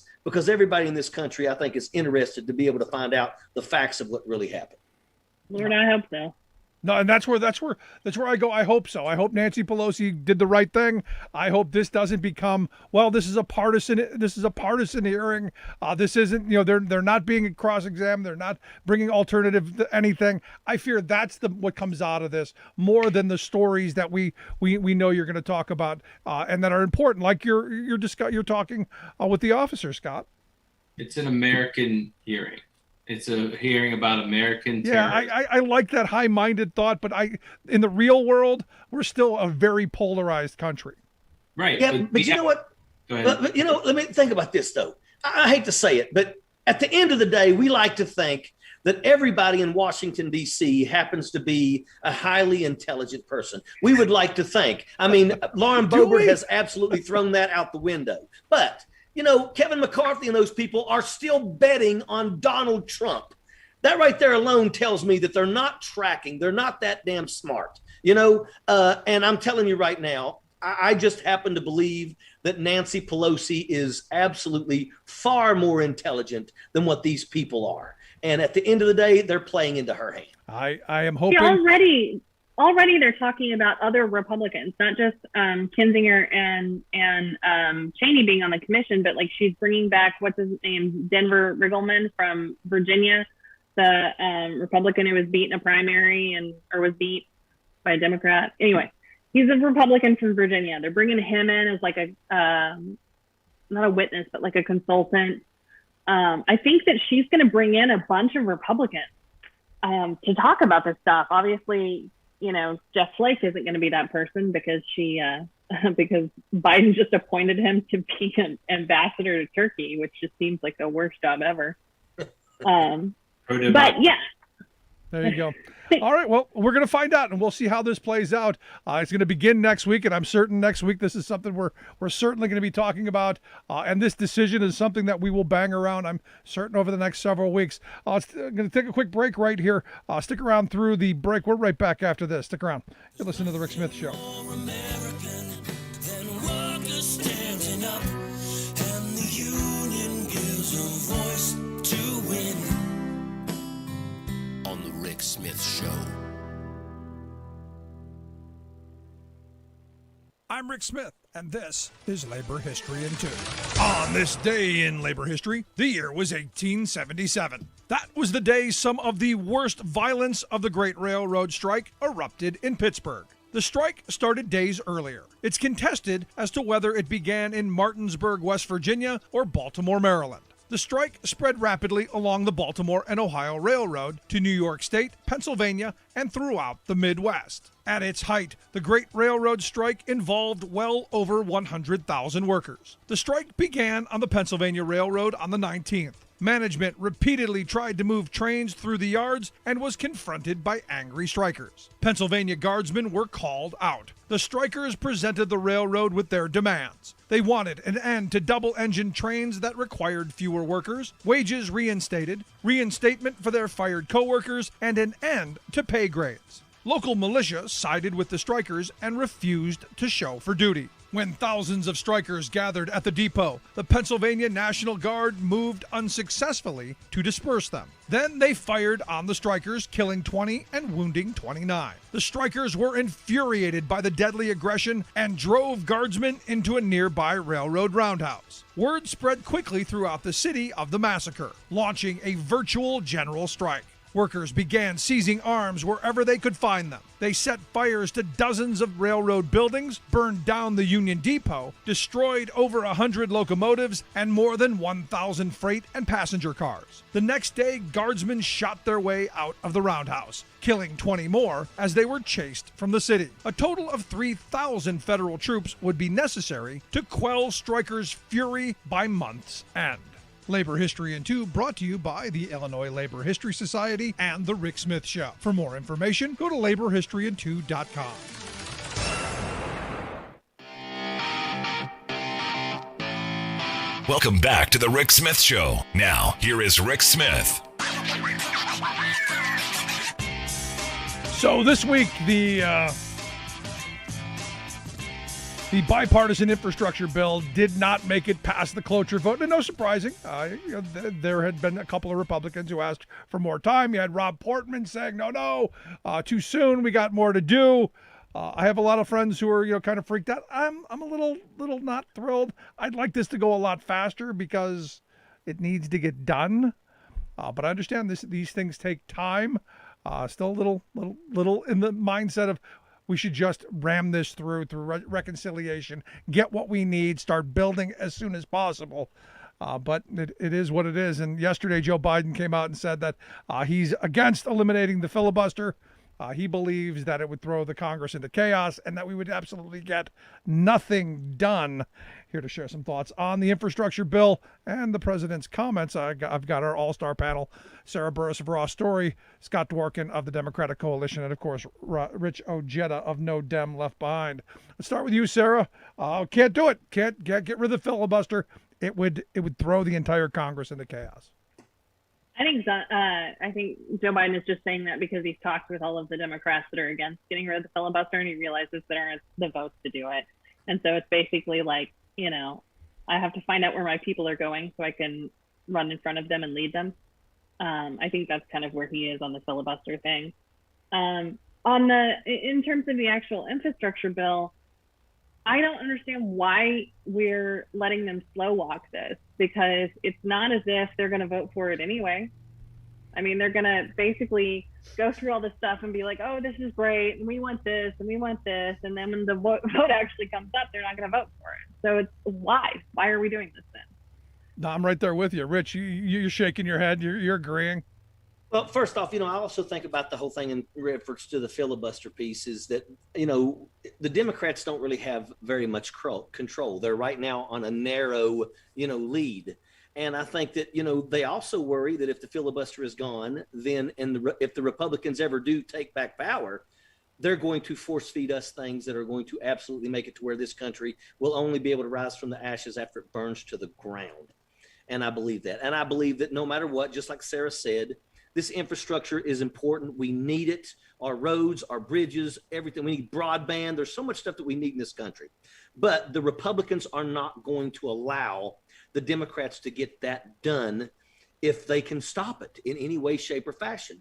They're going to sit here. They're going to continue dragging their feet. And at the end of the day, not one of them will vote for it because they have to go into 2022 and 2024 with the message of the Democrats got nothing done. Now, they're not going to say they got nothing done because we voted against everything they wanted. They're just going to say the Democrats didn't get it done. Now you need to let us Republicans take over because we will. And that's going to be their message. And that's the fight. And we know that's what they're doing. The problem is a lot of people aren't paying attention to this. Right. Everybody out there who should be paying attention to politics, which is every single adult in the United States of America, should already be looking at this, knowing exactly what the Republicans are doing, and know that exactly when the time comes, they're all going to vote. I bet you there won't be not one single Republican vote for the infrastructure package. But we're told this is bipartisan, Rich. I mean, we're supposed to get to those. We're supposed to get those 10 Republicans who are going to get us past cloture, so we can get this hard infrastructure. The stuff that we all agree on. It's never going to happen. And if you got 10 Republicans willing to go to your side, Manchin will go against you. Because why? Because that's who he is. He's an oxygen thief. It's going to be like where if you have the 10 Republicans that agree to get you through cloture, it's going to be because they were like, they got something that is going to be built in their district. Yeah. It's going to be a total pork kind of a situation. Yeah, but isn't that how it's always been done? It's the way it should be done. It's like, here, take all of this free money. But to be fair, I mean, this is the thing we've been talking about, is that every single state needs something fixed. So, there are people like Lindsey Graham in South Carolina, which I think it was last year or the year before, they were voted the worst state in the country for the roads that they have. And so the state actually came together and decided, okay, we're going to do a gas tax and we're going to raise all this money and fix everything. And they calculated out like $4.6 billion is what it's going to cost. And so I'm sure South Carolina would be like, yes, please give us some of your federal money. I don't understand why Republicans think that this doesn't pull well. It doesn't. Everything is going to look great to Americans. At the same time, you've got people doing TikTok videos excited about their checks from for the child tax credit. You've got people who were so excited about their Biden money from the stimulus. People don't forget this stuff. So I don't understand why Republicans think that they're going to win on this. Oh no, I do understand. They don't want to give Biden the win. Rich, go. West Virginia is 50th in daggone in our roads. We are 50th. And I'm going to tell you right now, every one of our our 3 House members, Shelley Moore Capito, they're going to all vote against it. And like I said, Joe Manchin will count the votes to make sure it's not going to work, and then he'll vote for the Democrats and act like he was a good old boy. Scott, jump in there. The use of the filibuster as an excuse is the most pathetic, spineless, nonsensical route that I've ever seen ever. It is not in the Constitution. It is not something that's extremely important in this given instance. It is a roadblock. And people who are using it as a roadblock right now, we're going to look back and see them as the cowards that they actually are. This is an actual disgusting moment in history. And I am so sick and tired of everybody using the filibuster because it's a fancy word and people don't look into what it actually entails. It is people blocking legislation and using stupid rules to do so. And Americans are not going to be stupid enough to not figure that out. I mean, I'm really sick of people trying to make excuses so that we can't actually proceed with developing this country. And so I think that, again, it's going to be a turning point that connects with all the investigations that are going on. They're going to have to come on board with this because people are going to be sick of this madness. And I don't know who exactly is like, oh, you know what? Let's block everything. Like who's like, no money to this state. No, like who is that person behind the scenes? Because it's not like they don't like spending money. They wasted a ton of money on Donald They wasted a ton of money, whatever he wants, whatever. And if it were Donald saying it, you know, they'd go forward 100% with this infrastructure bill, and that says everything. Well, Donald did say it every week for 4 years. We had infrastructure week all the time. We had tons of photo ops. My favorite one is him playing with the trucks. I still love that. But we didn't actually get anything done. And it's purely political. You know this as much as anyone. The Republicans don't want the Democrats to get a win because they know what we've been saying is true. If you get a sizable piece of legislation pushed through that's going to give people jobs, going to rebuild their infrastructure so their cars aren't being banged to you know what, they're going to be happy. And happy voters generally stick with the incumbents. And the truth is that needs to be the message in terms of future elections here. You know, we know the Republicans are gonna continue screaming their same thing, you know, God, gays, guns, and stuff like that. But I mean, you know, people need to start talking about, you know what, that bridge that needs fixed, that school that needs fixed, the fact that your kids have to go sit in a daggone McDonald's parking lot to get connectivity to do any homework. Those right there need to be the issues. And you know what? The Democrats need to be the ones that are laying that stuff out, because the Republicans are not. They're going to stick with their same garbage that they stick constantly. I mean, Madison Cawthorn is now talking about they're going to go door to door for shots and they're going to come and take your Bibles. Really? I mean, goodness gracious. I wish that guy would roll down a flight of stairs. Ouch. That's a little harsh. I don't care. As long as you're not behind him pushing it. No, did you hear what he said? No. This Cawthorn guy is making up stories about how Anthony Fauci is out there. You know, basically he's deep state now or something along those lines. And it's on that Jenna Ellis show, which is not a real show. I don't exactly know what's going on there, but everything about it is just absolutely awful. And the fact that these people have voices at all is disgusting. So, you know, I just think that people who go off this deep end, they're never going to be able to come back from it. And people will wake up and they will realize after we get this cloud of COVID, people keep on forgetting.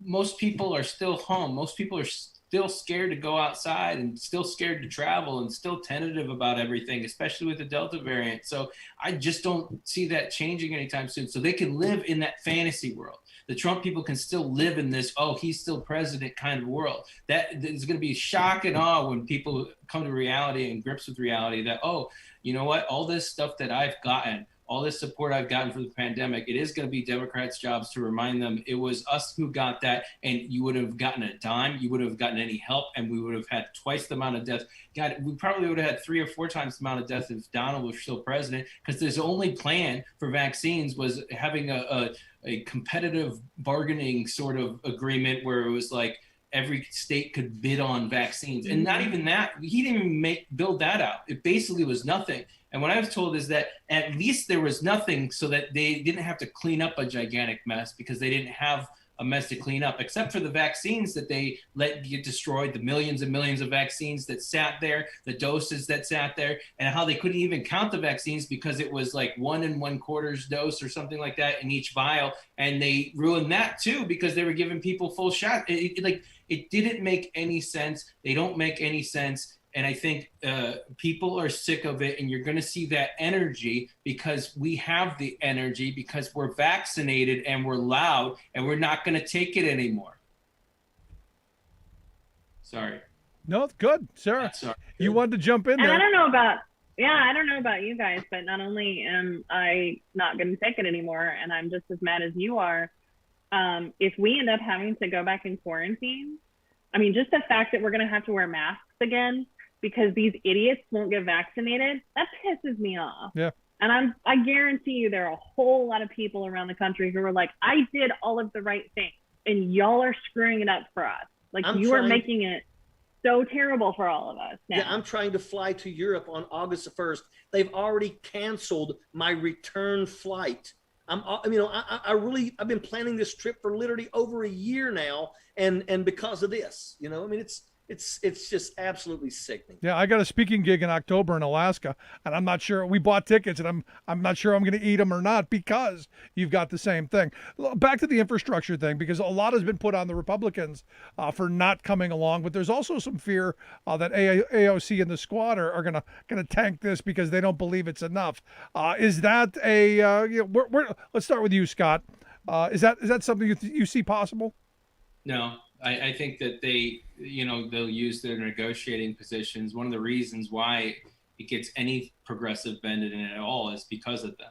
So I think they are in negotiations. They are in on the mix, and they are drawing lines where they're saying, I'm not going to support this legislation unless this goes this far. They know how to negotiate. They know how to have good faith negotiations. At the same time, they know they're not going to just get everything that they want. Because that's just not how it works in Congress. So they can come to the middle of the road with people on that. I wouldn't fear that. I would fear if I'm trying to, cede too much to Republicans, you're going to be called out for it. And then it's going to have to be adjusted accordingly.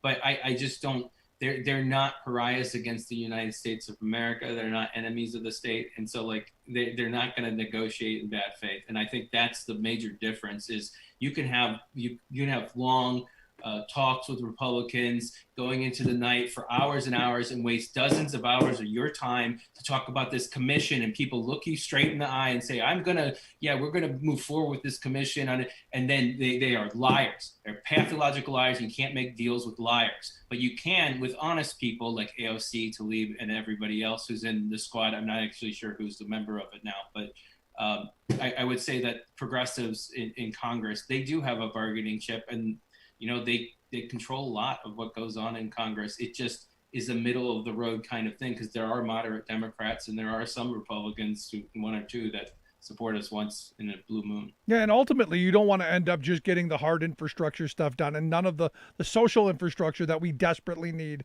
as well. I mean, there's some really great things that they want to move forward on, like, college, community college for every American student, healthcare. There's a bunch of things, paying home health aides to keep people in their home. There's a lot of really good stuff in there that's been long overdue. Sarah, let's go to you because you're someone who, I remember you talking about your grandfather and how much time, energy, and resource you spent to help take care of him. Wouldn't it have been so much easier if you had a federal government who said, what, we're gonna relieve that burden off of you, and we're gonna actually help people? Yeah, and I feel like I was really lucky because I worked for a progressive company that every time I was like, crap, I got to take Pops to the doctor. What do I do? And my boss was like, you're good. We'll cover. Don't worry about it. Every time I had to rush home on a flight at the last minute, my boss was like, don't worry, we got it. And I was really, this was even before we unionized. We didn't unionize until 3 years ago. And so I feel like I've been really lucky, but nobody else has that unless they're, unionized or working for a progressive company. And I looked at, the email from the White House today that had the, blocks of all of the things. And I'm just like, you just want to reply with the screen cap of it and just be like, thank you guys. You saw me. And so that part of it just really gets to me. And I know that, there are some other problems obviously in the country. And I look at people like Jim Inhofe, who actually, I think it was last month, he was bragging about money that he was bringing from transportation that he brought to Oklahoma. And he and all the Republicans are taking all of this money from the DOD and doing all this press around it and talking about all of these great things that they did. And I'm just like, then why are you not supporting more of this? And Jim Inhofe has given this whole spiel about, green energy is going to kill the oil industry in Oklahoma and all of that stuff. And it's like, dude, the oil industry is already dead. I don't know if you noticed, but all these people don't have jobs right now. And if Joe Biden wants to train people to work on windmills or train people to work on, we have a plumber shortage in Oklahoma right now. After the huge floods that we had, people's basements are filled with water and they can't find a plumber anywhere. It's really crazy because there's just not, there are all of these jobs that are available and nobody trained to do it. And so this idea of it being, just about roads and bridges and infrastructure that's physical rather than educational and people infrastructure, it just doesn't make any sense. You really have to do both. Otherwise, it's like you can't do the two at the same time, because people aren't even experienced enough to do the jobs that would need to be done for all of these infrastructure, all of these programs and bridges and things that we're building. No, we got a lot of work to do, and for me, the quicker this gets done, the quicker we get shovels in the grounds and hard hats on the ground, the better I think we're all going to be.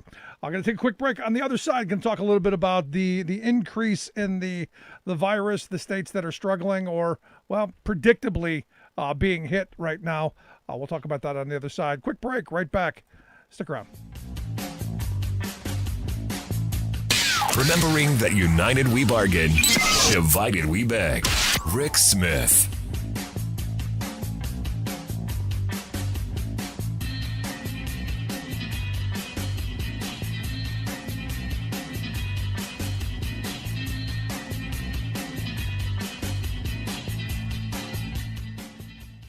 I'm Rick Smith, and this is Labor History in 2. On this day in labor history, the year was 1878. That was the day that a new song was introduced to the U.S. labor movement. Reverend Jesse H. Jones set the lyrics of a poem that had been written by I.G. Blanchard more than a decade earlier. The song was called The 8-Hour Day. The fight for 8 hours had become one of the central causes of labor. In 1850, the average work week was 70 hours. This meant that workers had little time for anything else beside their daily toil. After the Civil War, calls for the 8-hour day gained momentum. It became a movement that united workers from different workplaces and backgrounds. 8-hour leagues were formed in cities across the nation. They hosted talks and rallies to spread the word about the need to shorten the work week. At rallies, protesters waved 8-hour banners. They also sang the song that became their anthem. The first verse boldly began. We mean to make things over. We are tired of toil for naught, with but bare enough to live upon, and never an hour for thought.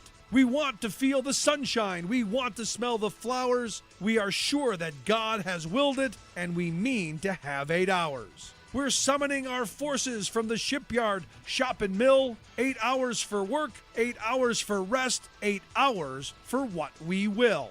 The 8-Hour Day song continues to be reimagined today, including this version by Rhythm Fest.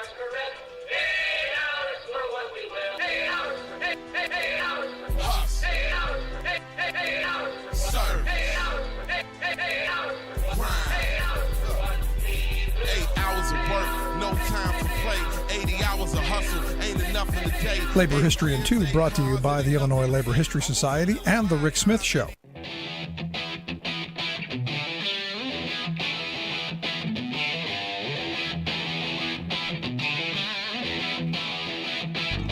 Welcome back to the Rick Smith Show. Now, here is Rick Smith. So we're now seeing the number of people infected with the Delta variant rising and rising quite rapidly. In fact, 3 states now account for 40%. That's right. 3 states now account for 40% of all of the new coronavirus cases. And guess which states leading the pack? That's right. Florida out ahead, Missouri and Texas right there, pulling up the rear. Gee, the states that are saying, oh, no, you don't need no mask. We're not going to help. We're not going to allow local municipalities or entities to have mandates. No.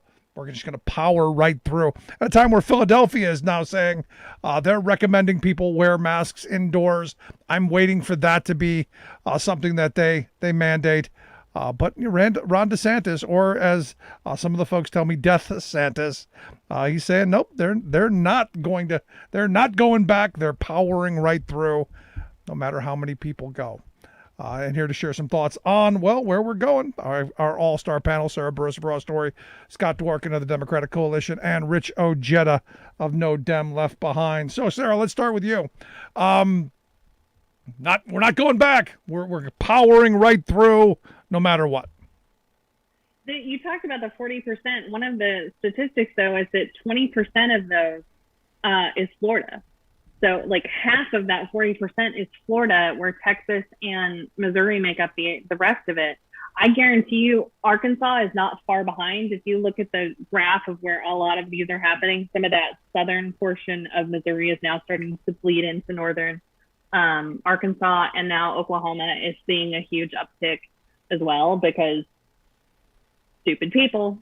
And so we talked before about it, like, this pisses me off because I do not want to have to deal with the stupid mask and all of the COVID restrictions. And I'm sick of being in my house and not going and doing anything. And at some point it's going to start getting cold and dark again. And I want to be out in the world. Yep. I want to go travel. I want to go do things. And I guarantee you the rest of the world is feeling the exact same thing. So these idiots who are making this even worse. And now I guess in Texas, they have the Lambda variant, which is a whole new thing. So this is their fault. All of these people, these stupid anti-vaxxers, this is their fault. Yeah, I'm right there with you. But here's the thing. Stupid people win stupid prizes. And as we're finding out, the ones who are unvaccinated, those are the ones who are getting sick. Those are the ones who are in the ICUs. Those are the ones who are dying. Rich, do we care? Well, first off, it's kind of hard, but you now see that Fox News and these organizations are now they're changing their tune. And here's something that you got to think about. And I saw this and I listened to a person talk about this the other day. Let's take Florida. Florida lost like what so far? Over 60,000 citizens in Florida have died from the coronavirus.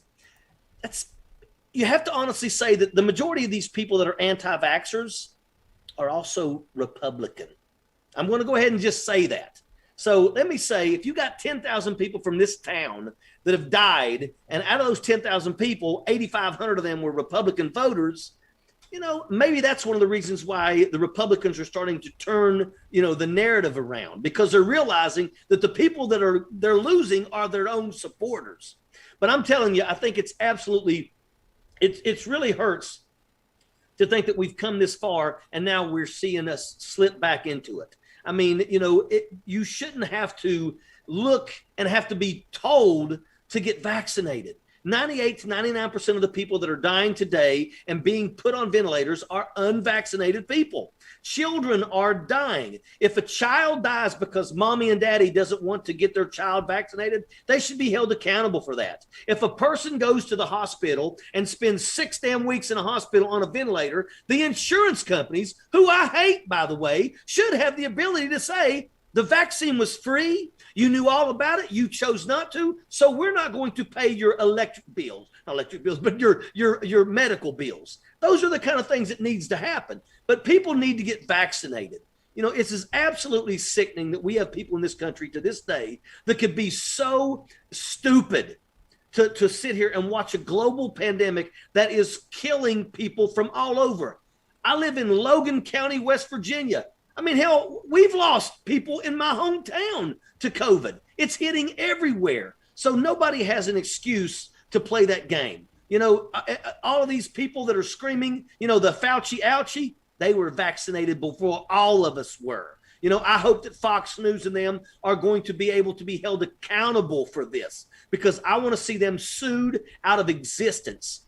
But this is sickening. We're back where we were in the beginning. The last day that I was in Los Angeles, the very next day, they went back to masks. It's happening all over, and it's like, stupidity is taking us right back to the beginning. Yeah, play stupid games, win stupid prizes. But Scott, the thing that's interesting to me is I'm watching the Fox News, I'm watching Sean Hannity, I'm watching, a lot of these conservative mouthpieces who have been against the vaccine, who have been saying it's a hoax, now coming around. I'm watching this evolution to where eventually in a couple of months, it's going to be that they were always for it. And somehow it was the Democrats who did all this. That's how the message shift is going to happen, because it's their MO. Yeah. Lawyers are pretty convincing. Lawsuits are pretty convincing. I've already spoken to families that are planning to file suits against Fox News directly related to their loved one's death. A lot of people that were older that would cite to their family in text messages, phone calls, and other evidence that they presented that make it clear that, oh, well, Hannity said this last night.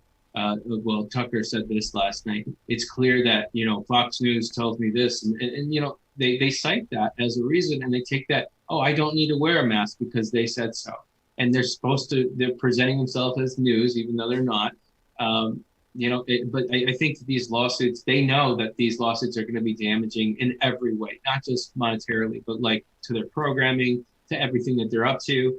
They're going to be known as a pariah. And also, it's going to be their own people. So it's going to be people who had followed them and listened to them that are suing them. So it's going to be very, very, I guess one of the things that we need to think about also is that what's worse, in these Republican governor-led states, they're lying about the numbers, especially in Florida and Texas. They're still lying about the numbers there. They're playing down the numbers, acting like, oh, it wasn't actually COVID. COVID was a side effect, and it was heart disease. Like, they're trying to reclassify them, and also political pressure is on hospitals to do so.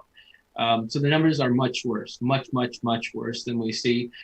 We need vaccine mandates. We need vaccine passports. We need people to listen to science, and we need to drown out disinformation that is killing people. And we have a responsibility to do so. It doesn't matter if it's popular. It doesn't matter what people say. Quit your whining, shut up, and go away. If you have a problem, then you stay inside, you stay home, and you don't leave, because you shouldn't be allowed in public. You shouldn't be allowed anywhere if you don't get this vaccine, because you're killing people. You're a murderer, and you need to stop. So screw your feelings and your unhinged Marjorie Taylor Greene YouTube videos. Do whatever it takes to save lives. Period. Sarah, to you, I'm watching some of the anti-vax people taking on the mantra of "my choice, my body." Kind of interesting that now they've come around to this.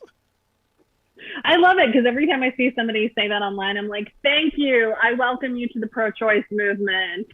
And that has been the most fun thing ever, is seeing all of these Republicans and all of these right-wing show hosts, preach this idea. Or even, if they're not saying the my body, my choice thing, they're talking about the whole thing about HIPAA, and how, HIPAA somehow protects me from ever being asked about my vaccine status, which is totally not what it does. But this idea that we now can't ask you, or Ron DeSantis trying to block vaccine passports from cruise ships. I mean, all of these things are really coming home. They're chickens that are coming home to roost. The Norwegian cruise line that DeSantis told that to, they're like, if you do this, we're just leaving, right? Like, we're not going to locate in Florida anymore. And so now it's coming down to the state losing money, the state losing business. And again, like, these numbers are not, they're trying to hide it, but it's not hard to see the reality. If you just look at how many people died in 2017, 2018, 2019, and then compare it to 2020, average those guys out and then compare it to 2020 and 2021, you see the increase, what it is. And it's easy to be able to say, this is your fault. We can draw the line. We've lost a year off of the life expectancy. Year and a half. Yeah. Year and a half. Yep.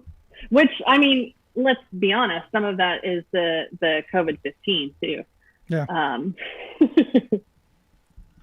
So this week, the other big news was Dr. Anthony Fauci fired back at Rand Paul. In a great way. I mean, I looked at him, good for you, man. Good for you saying, telling Paul he doesn't know what he's talking about, and saying it officially.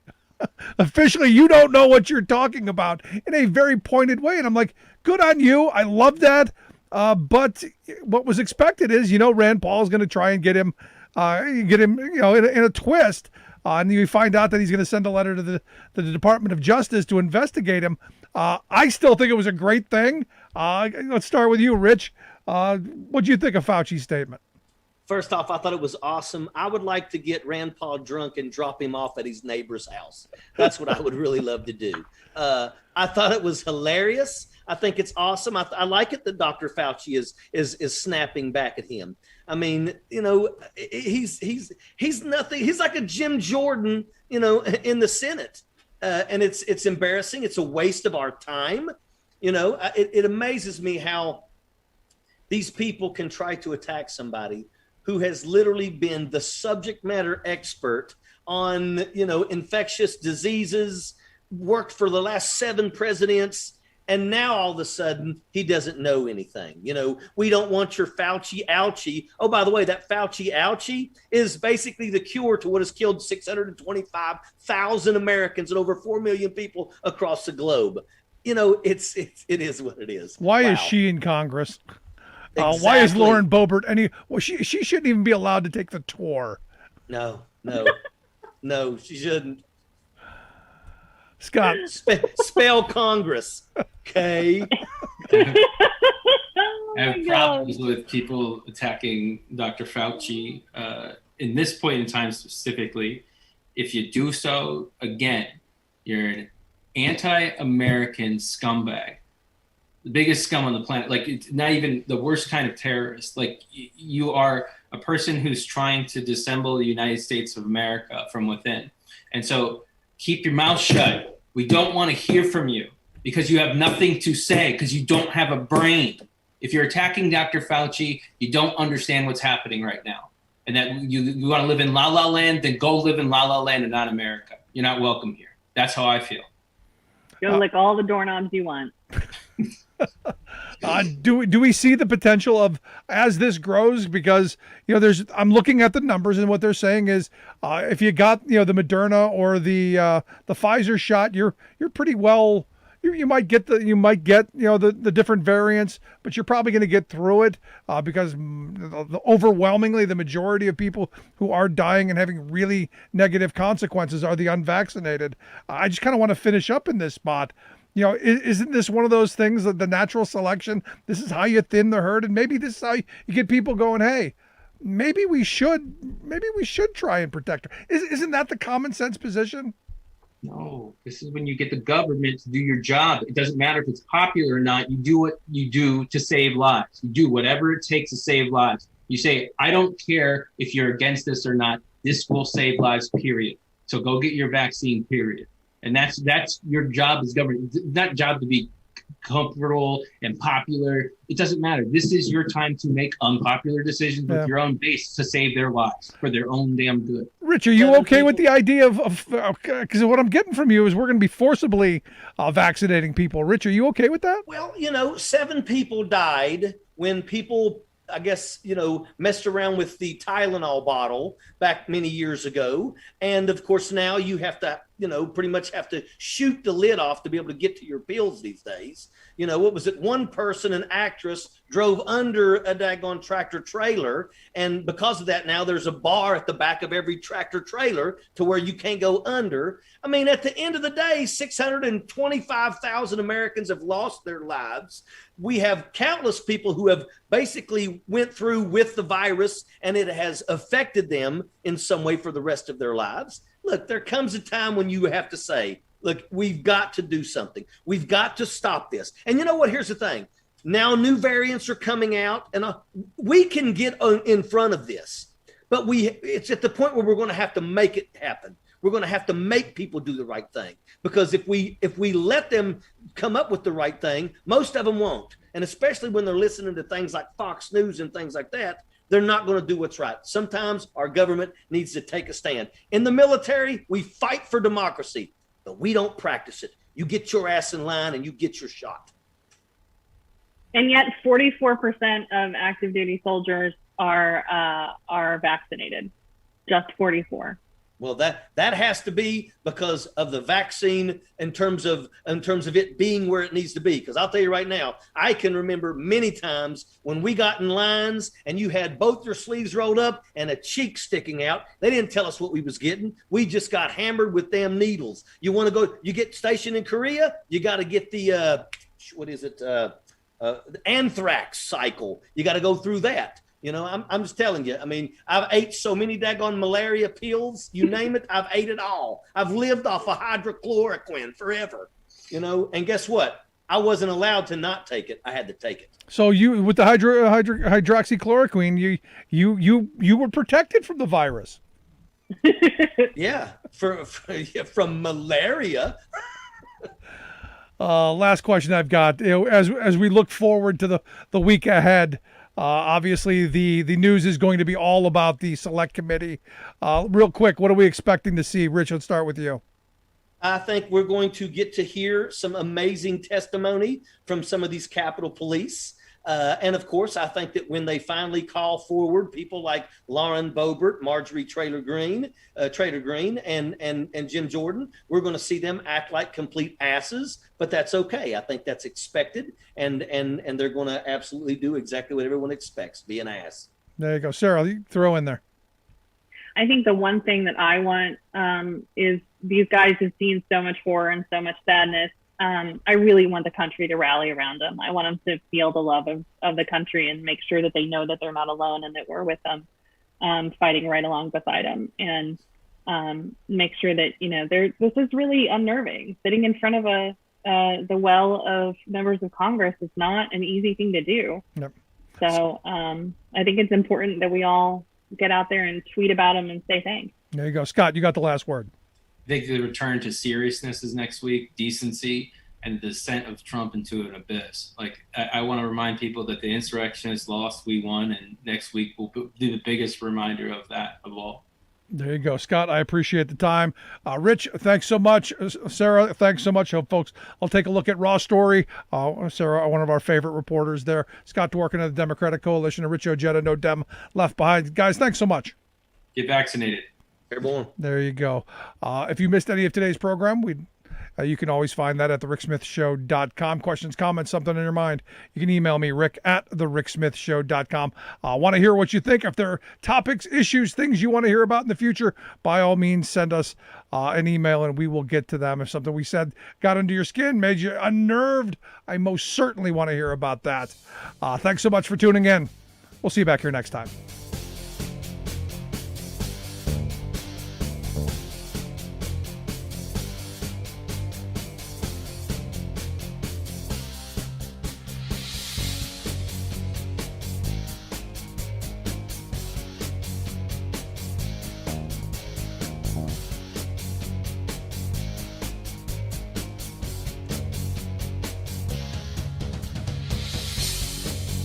You've been listening to The Rick Smith Show. Email Rick at rick@thericksmithshow.com. Until next time, this has been The Rick Smith Show, where working people come to talk.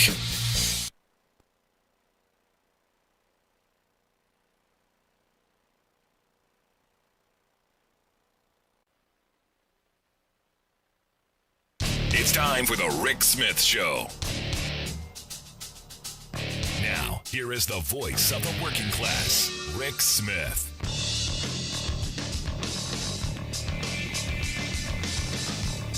And welcome, brothers, sisters, working class heroes. This is The Rick Smith Show.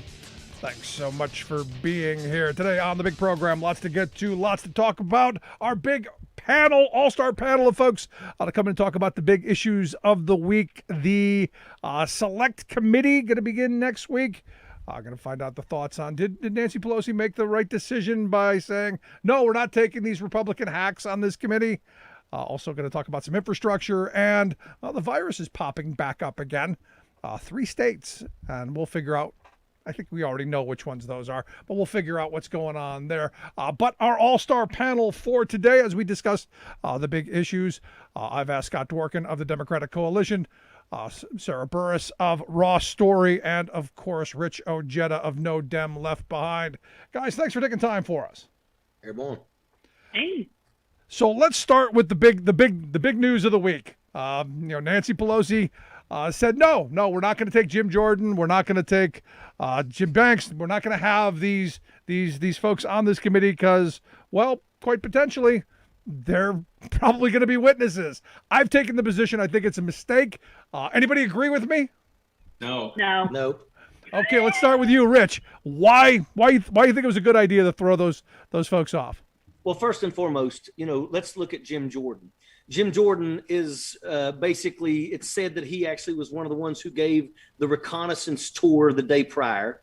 Look at every single panel that Jim Jordan has ever been on, and it's like all he does is try to turn everything into a circus. And I can guarantee you that while everybody else is trying to get to the bottom of what happened, everybody else is trying to find out exactly, who cultivated this, all the stuff, all the details that the American people need to know.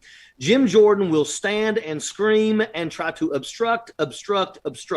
There are plenty of people, there are plenty of Republicans that didn't vote to not certify the election, that actually have something between their ears that could be mature enough to sit in on there and try to get to the bottom and get the information that the people of America deserve to hear, not these other folks. Nancy Pelosi did the right thing because all they wanted to do was turn this into a circus. And that's why Kevin McCarthy selected those people. So she did absolutely what I believe she had to do. Scott, your thoughts? I think that it was a setup because I think McCarthy knew that, there's two things here. He sort of knew that there was probably a good chance, but he was calling her bluff and he failed miserably because I'll just say in conversations with different people, it didn't take long for her to decide that he was going to be denied along with Banks. I think there was another one that was an insurrectionist that would have been okay.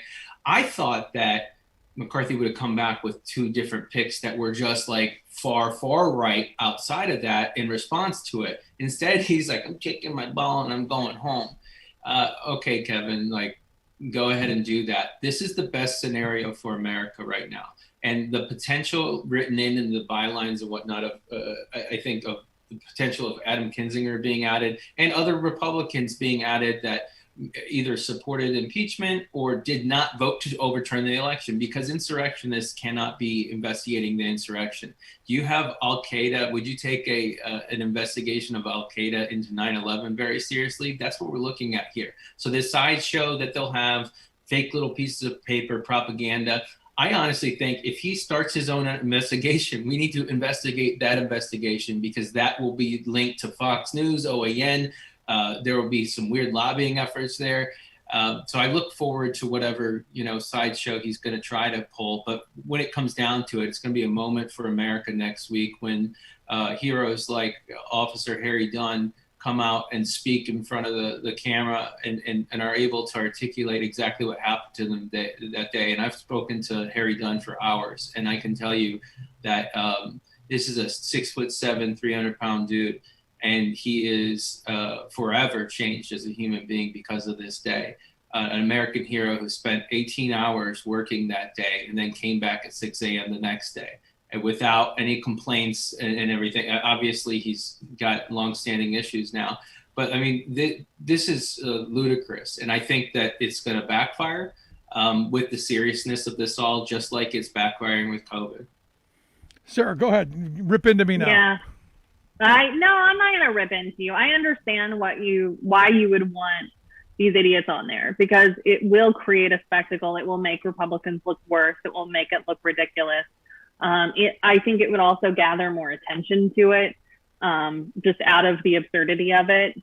But I think at this point, we really should be serious about this. And I think for, Jordan, it's all his show, right? Like everything is just about him. It's like what Rich said, this is he turns it into a circus, but really it's just all about him and, looking at him and how great he is. And how he's not going to wear a jacket because that's how he rolls. And the thing about Banks that I love is that Pelosi came out and was like, the guy just released a statement blaming Biden for January 6th when Biden wasn't even in office yet. So this guy's too stupid to even come close to the commission. I do think that there are some Republicans who, like Scott said, that are not insurrectionists, people who are trying to do crazy conservatives who probably even sometimes support Donald Trump. And, I trust them more than I ever would any of these people who are just in it for, their own crazy conspiracies that they can spout in, on television when people are watching the hearings. Also, Rick, Kinzinger. I know people are talking about that, and Kinzinger seems to have his head on his shoulders, right? But I think that one of the reasons why they're kind of not pulling him on there is because they're hoping that the Republican side is going to do right and send decent people. If it's Kinzinger, the Republicans are going to go, oh, look, Kinzinger and Cheney both, they're not happy. They're not fans of Kevin McCarthy and blah, blah, blah. But I mean, surely there are going to be enough people out there in the Republican Party that can come to this with the intent of actually letting everybody be able to say what needs to be said and get to the bottom of exactly what happened, because that's what needs to happen. We cannot allow this to happen again. And if we ignore it, it's going to. I also think that, I'm sorry, Scott. I was also going to say, I also think that Pelosi is giving them so many chances so that it makes it very clear that she gave everybody all the chances that there were. Like, she tried everything to make this a serious thing. Colbert, actually, the way that he described it last night was so perfect. He was like, it's like we said, hey, we're going to order some pizza.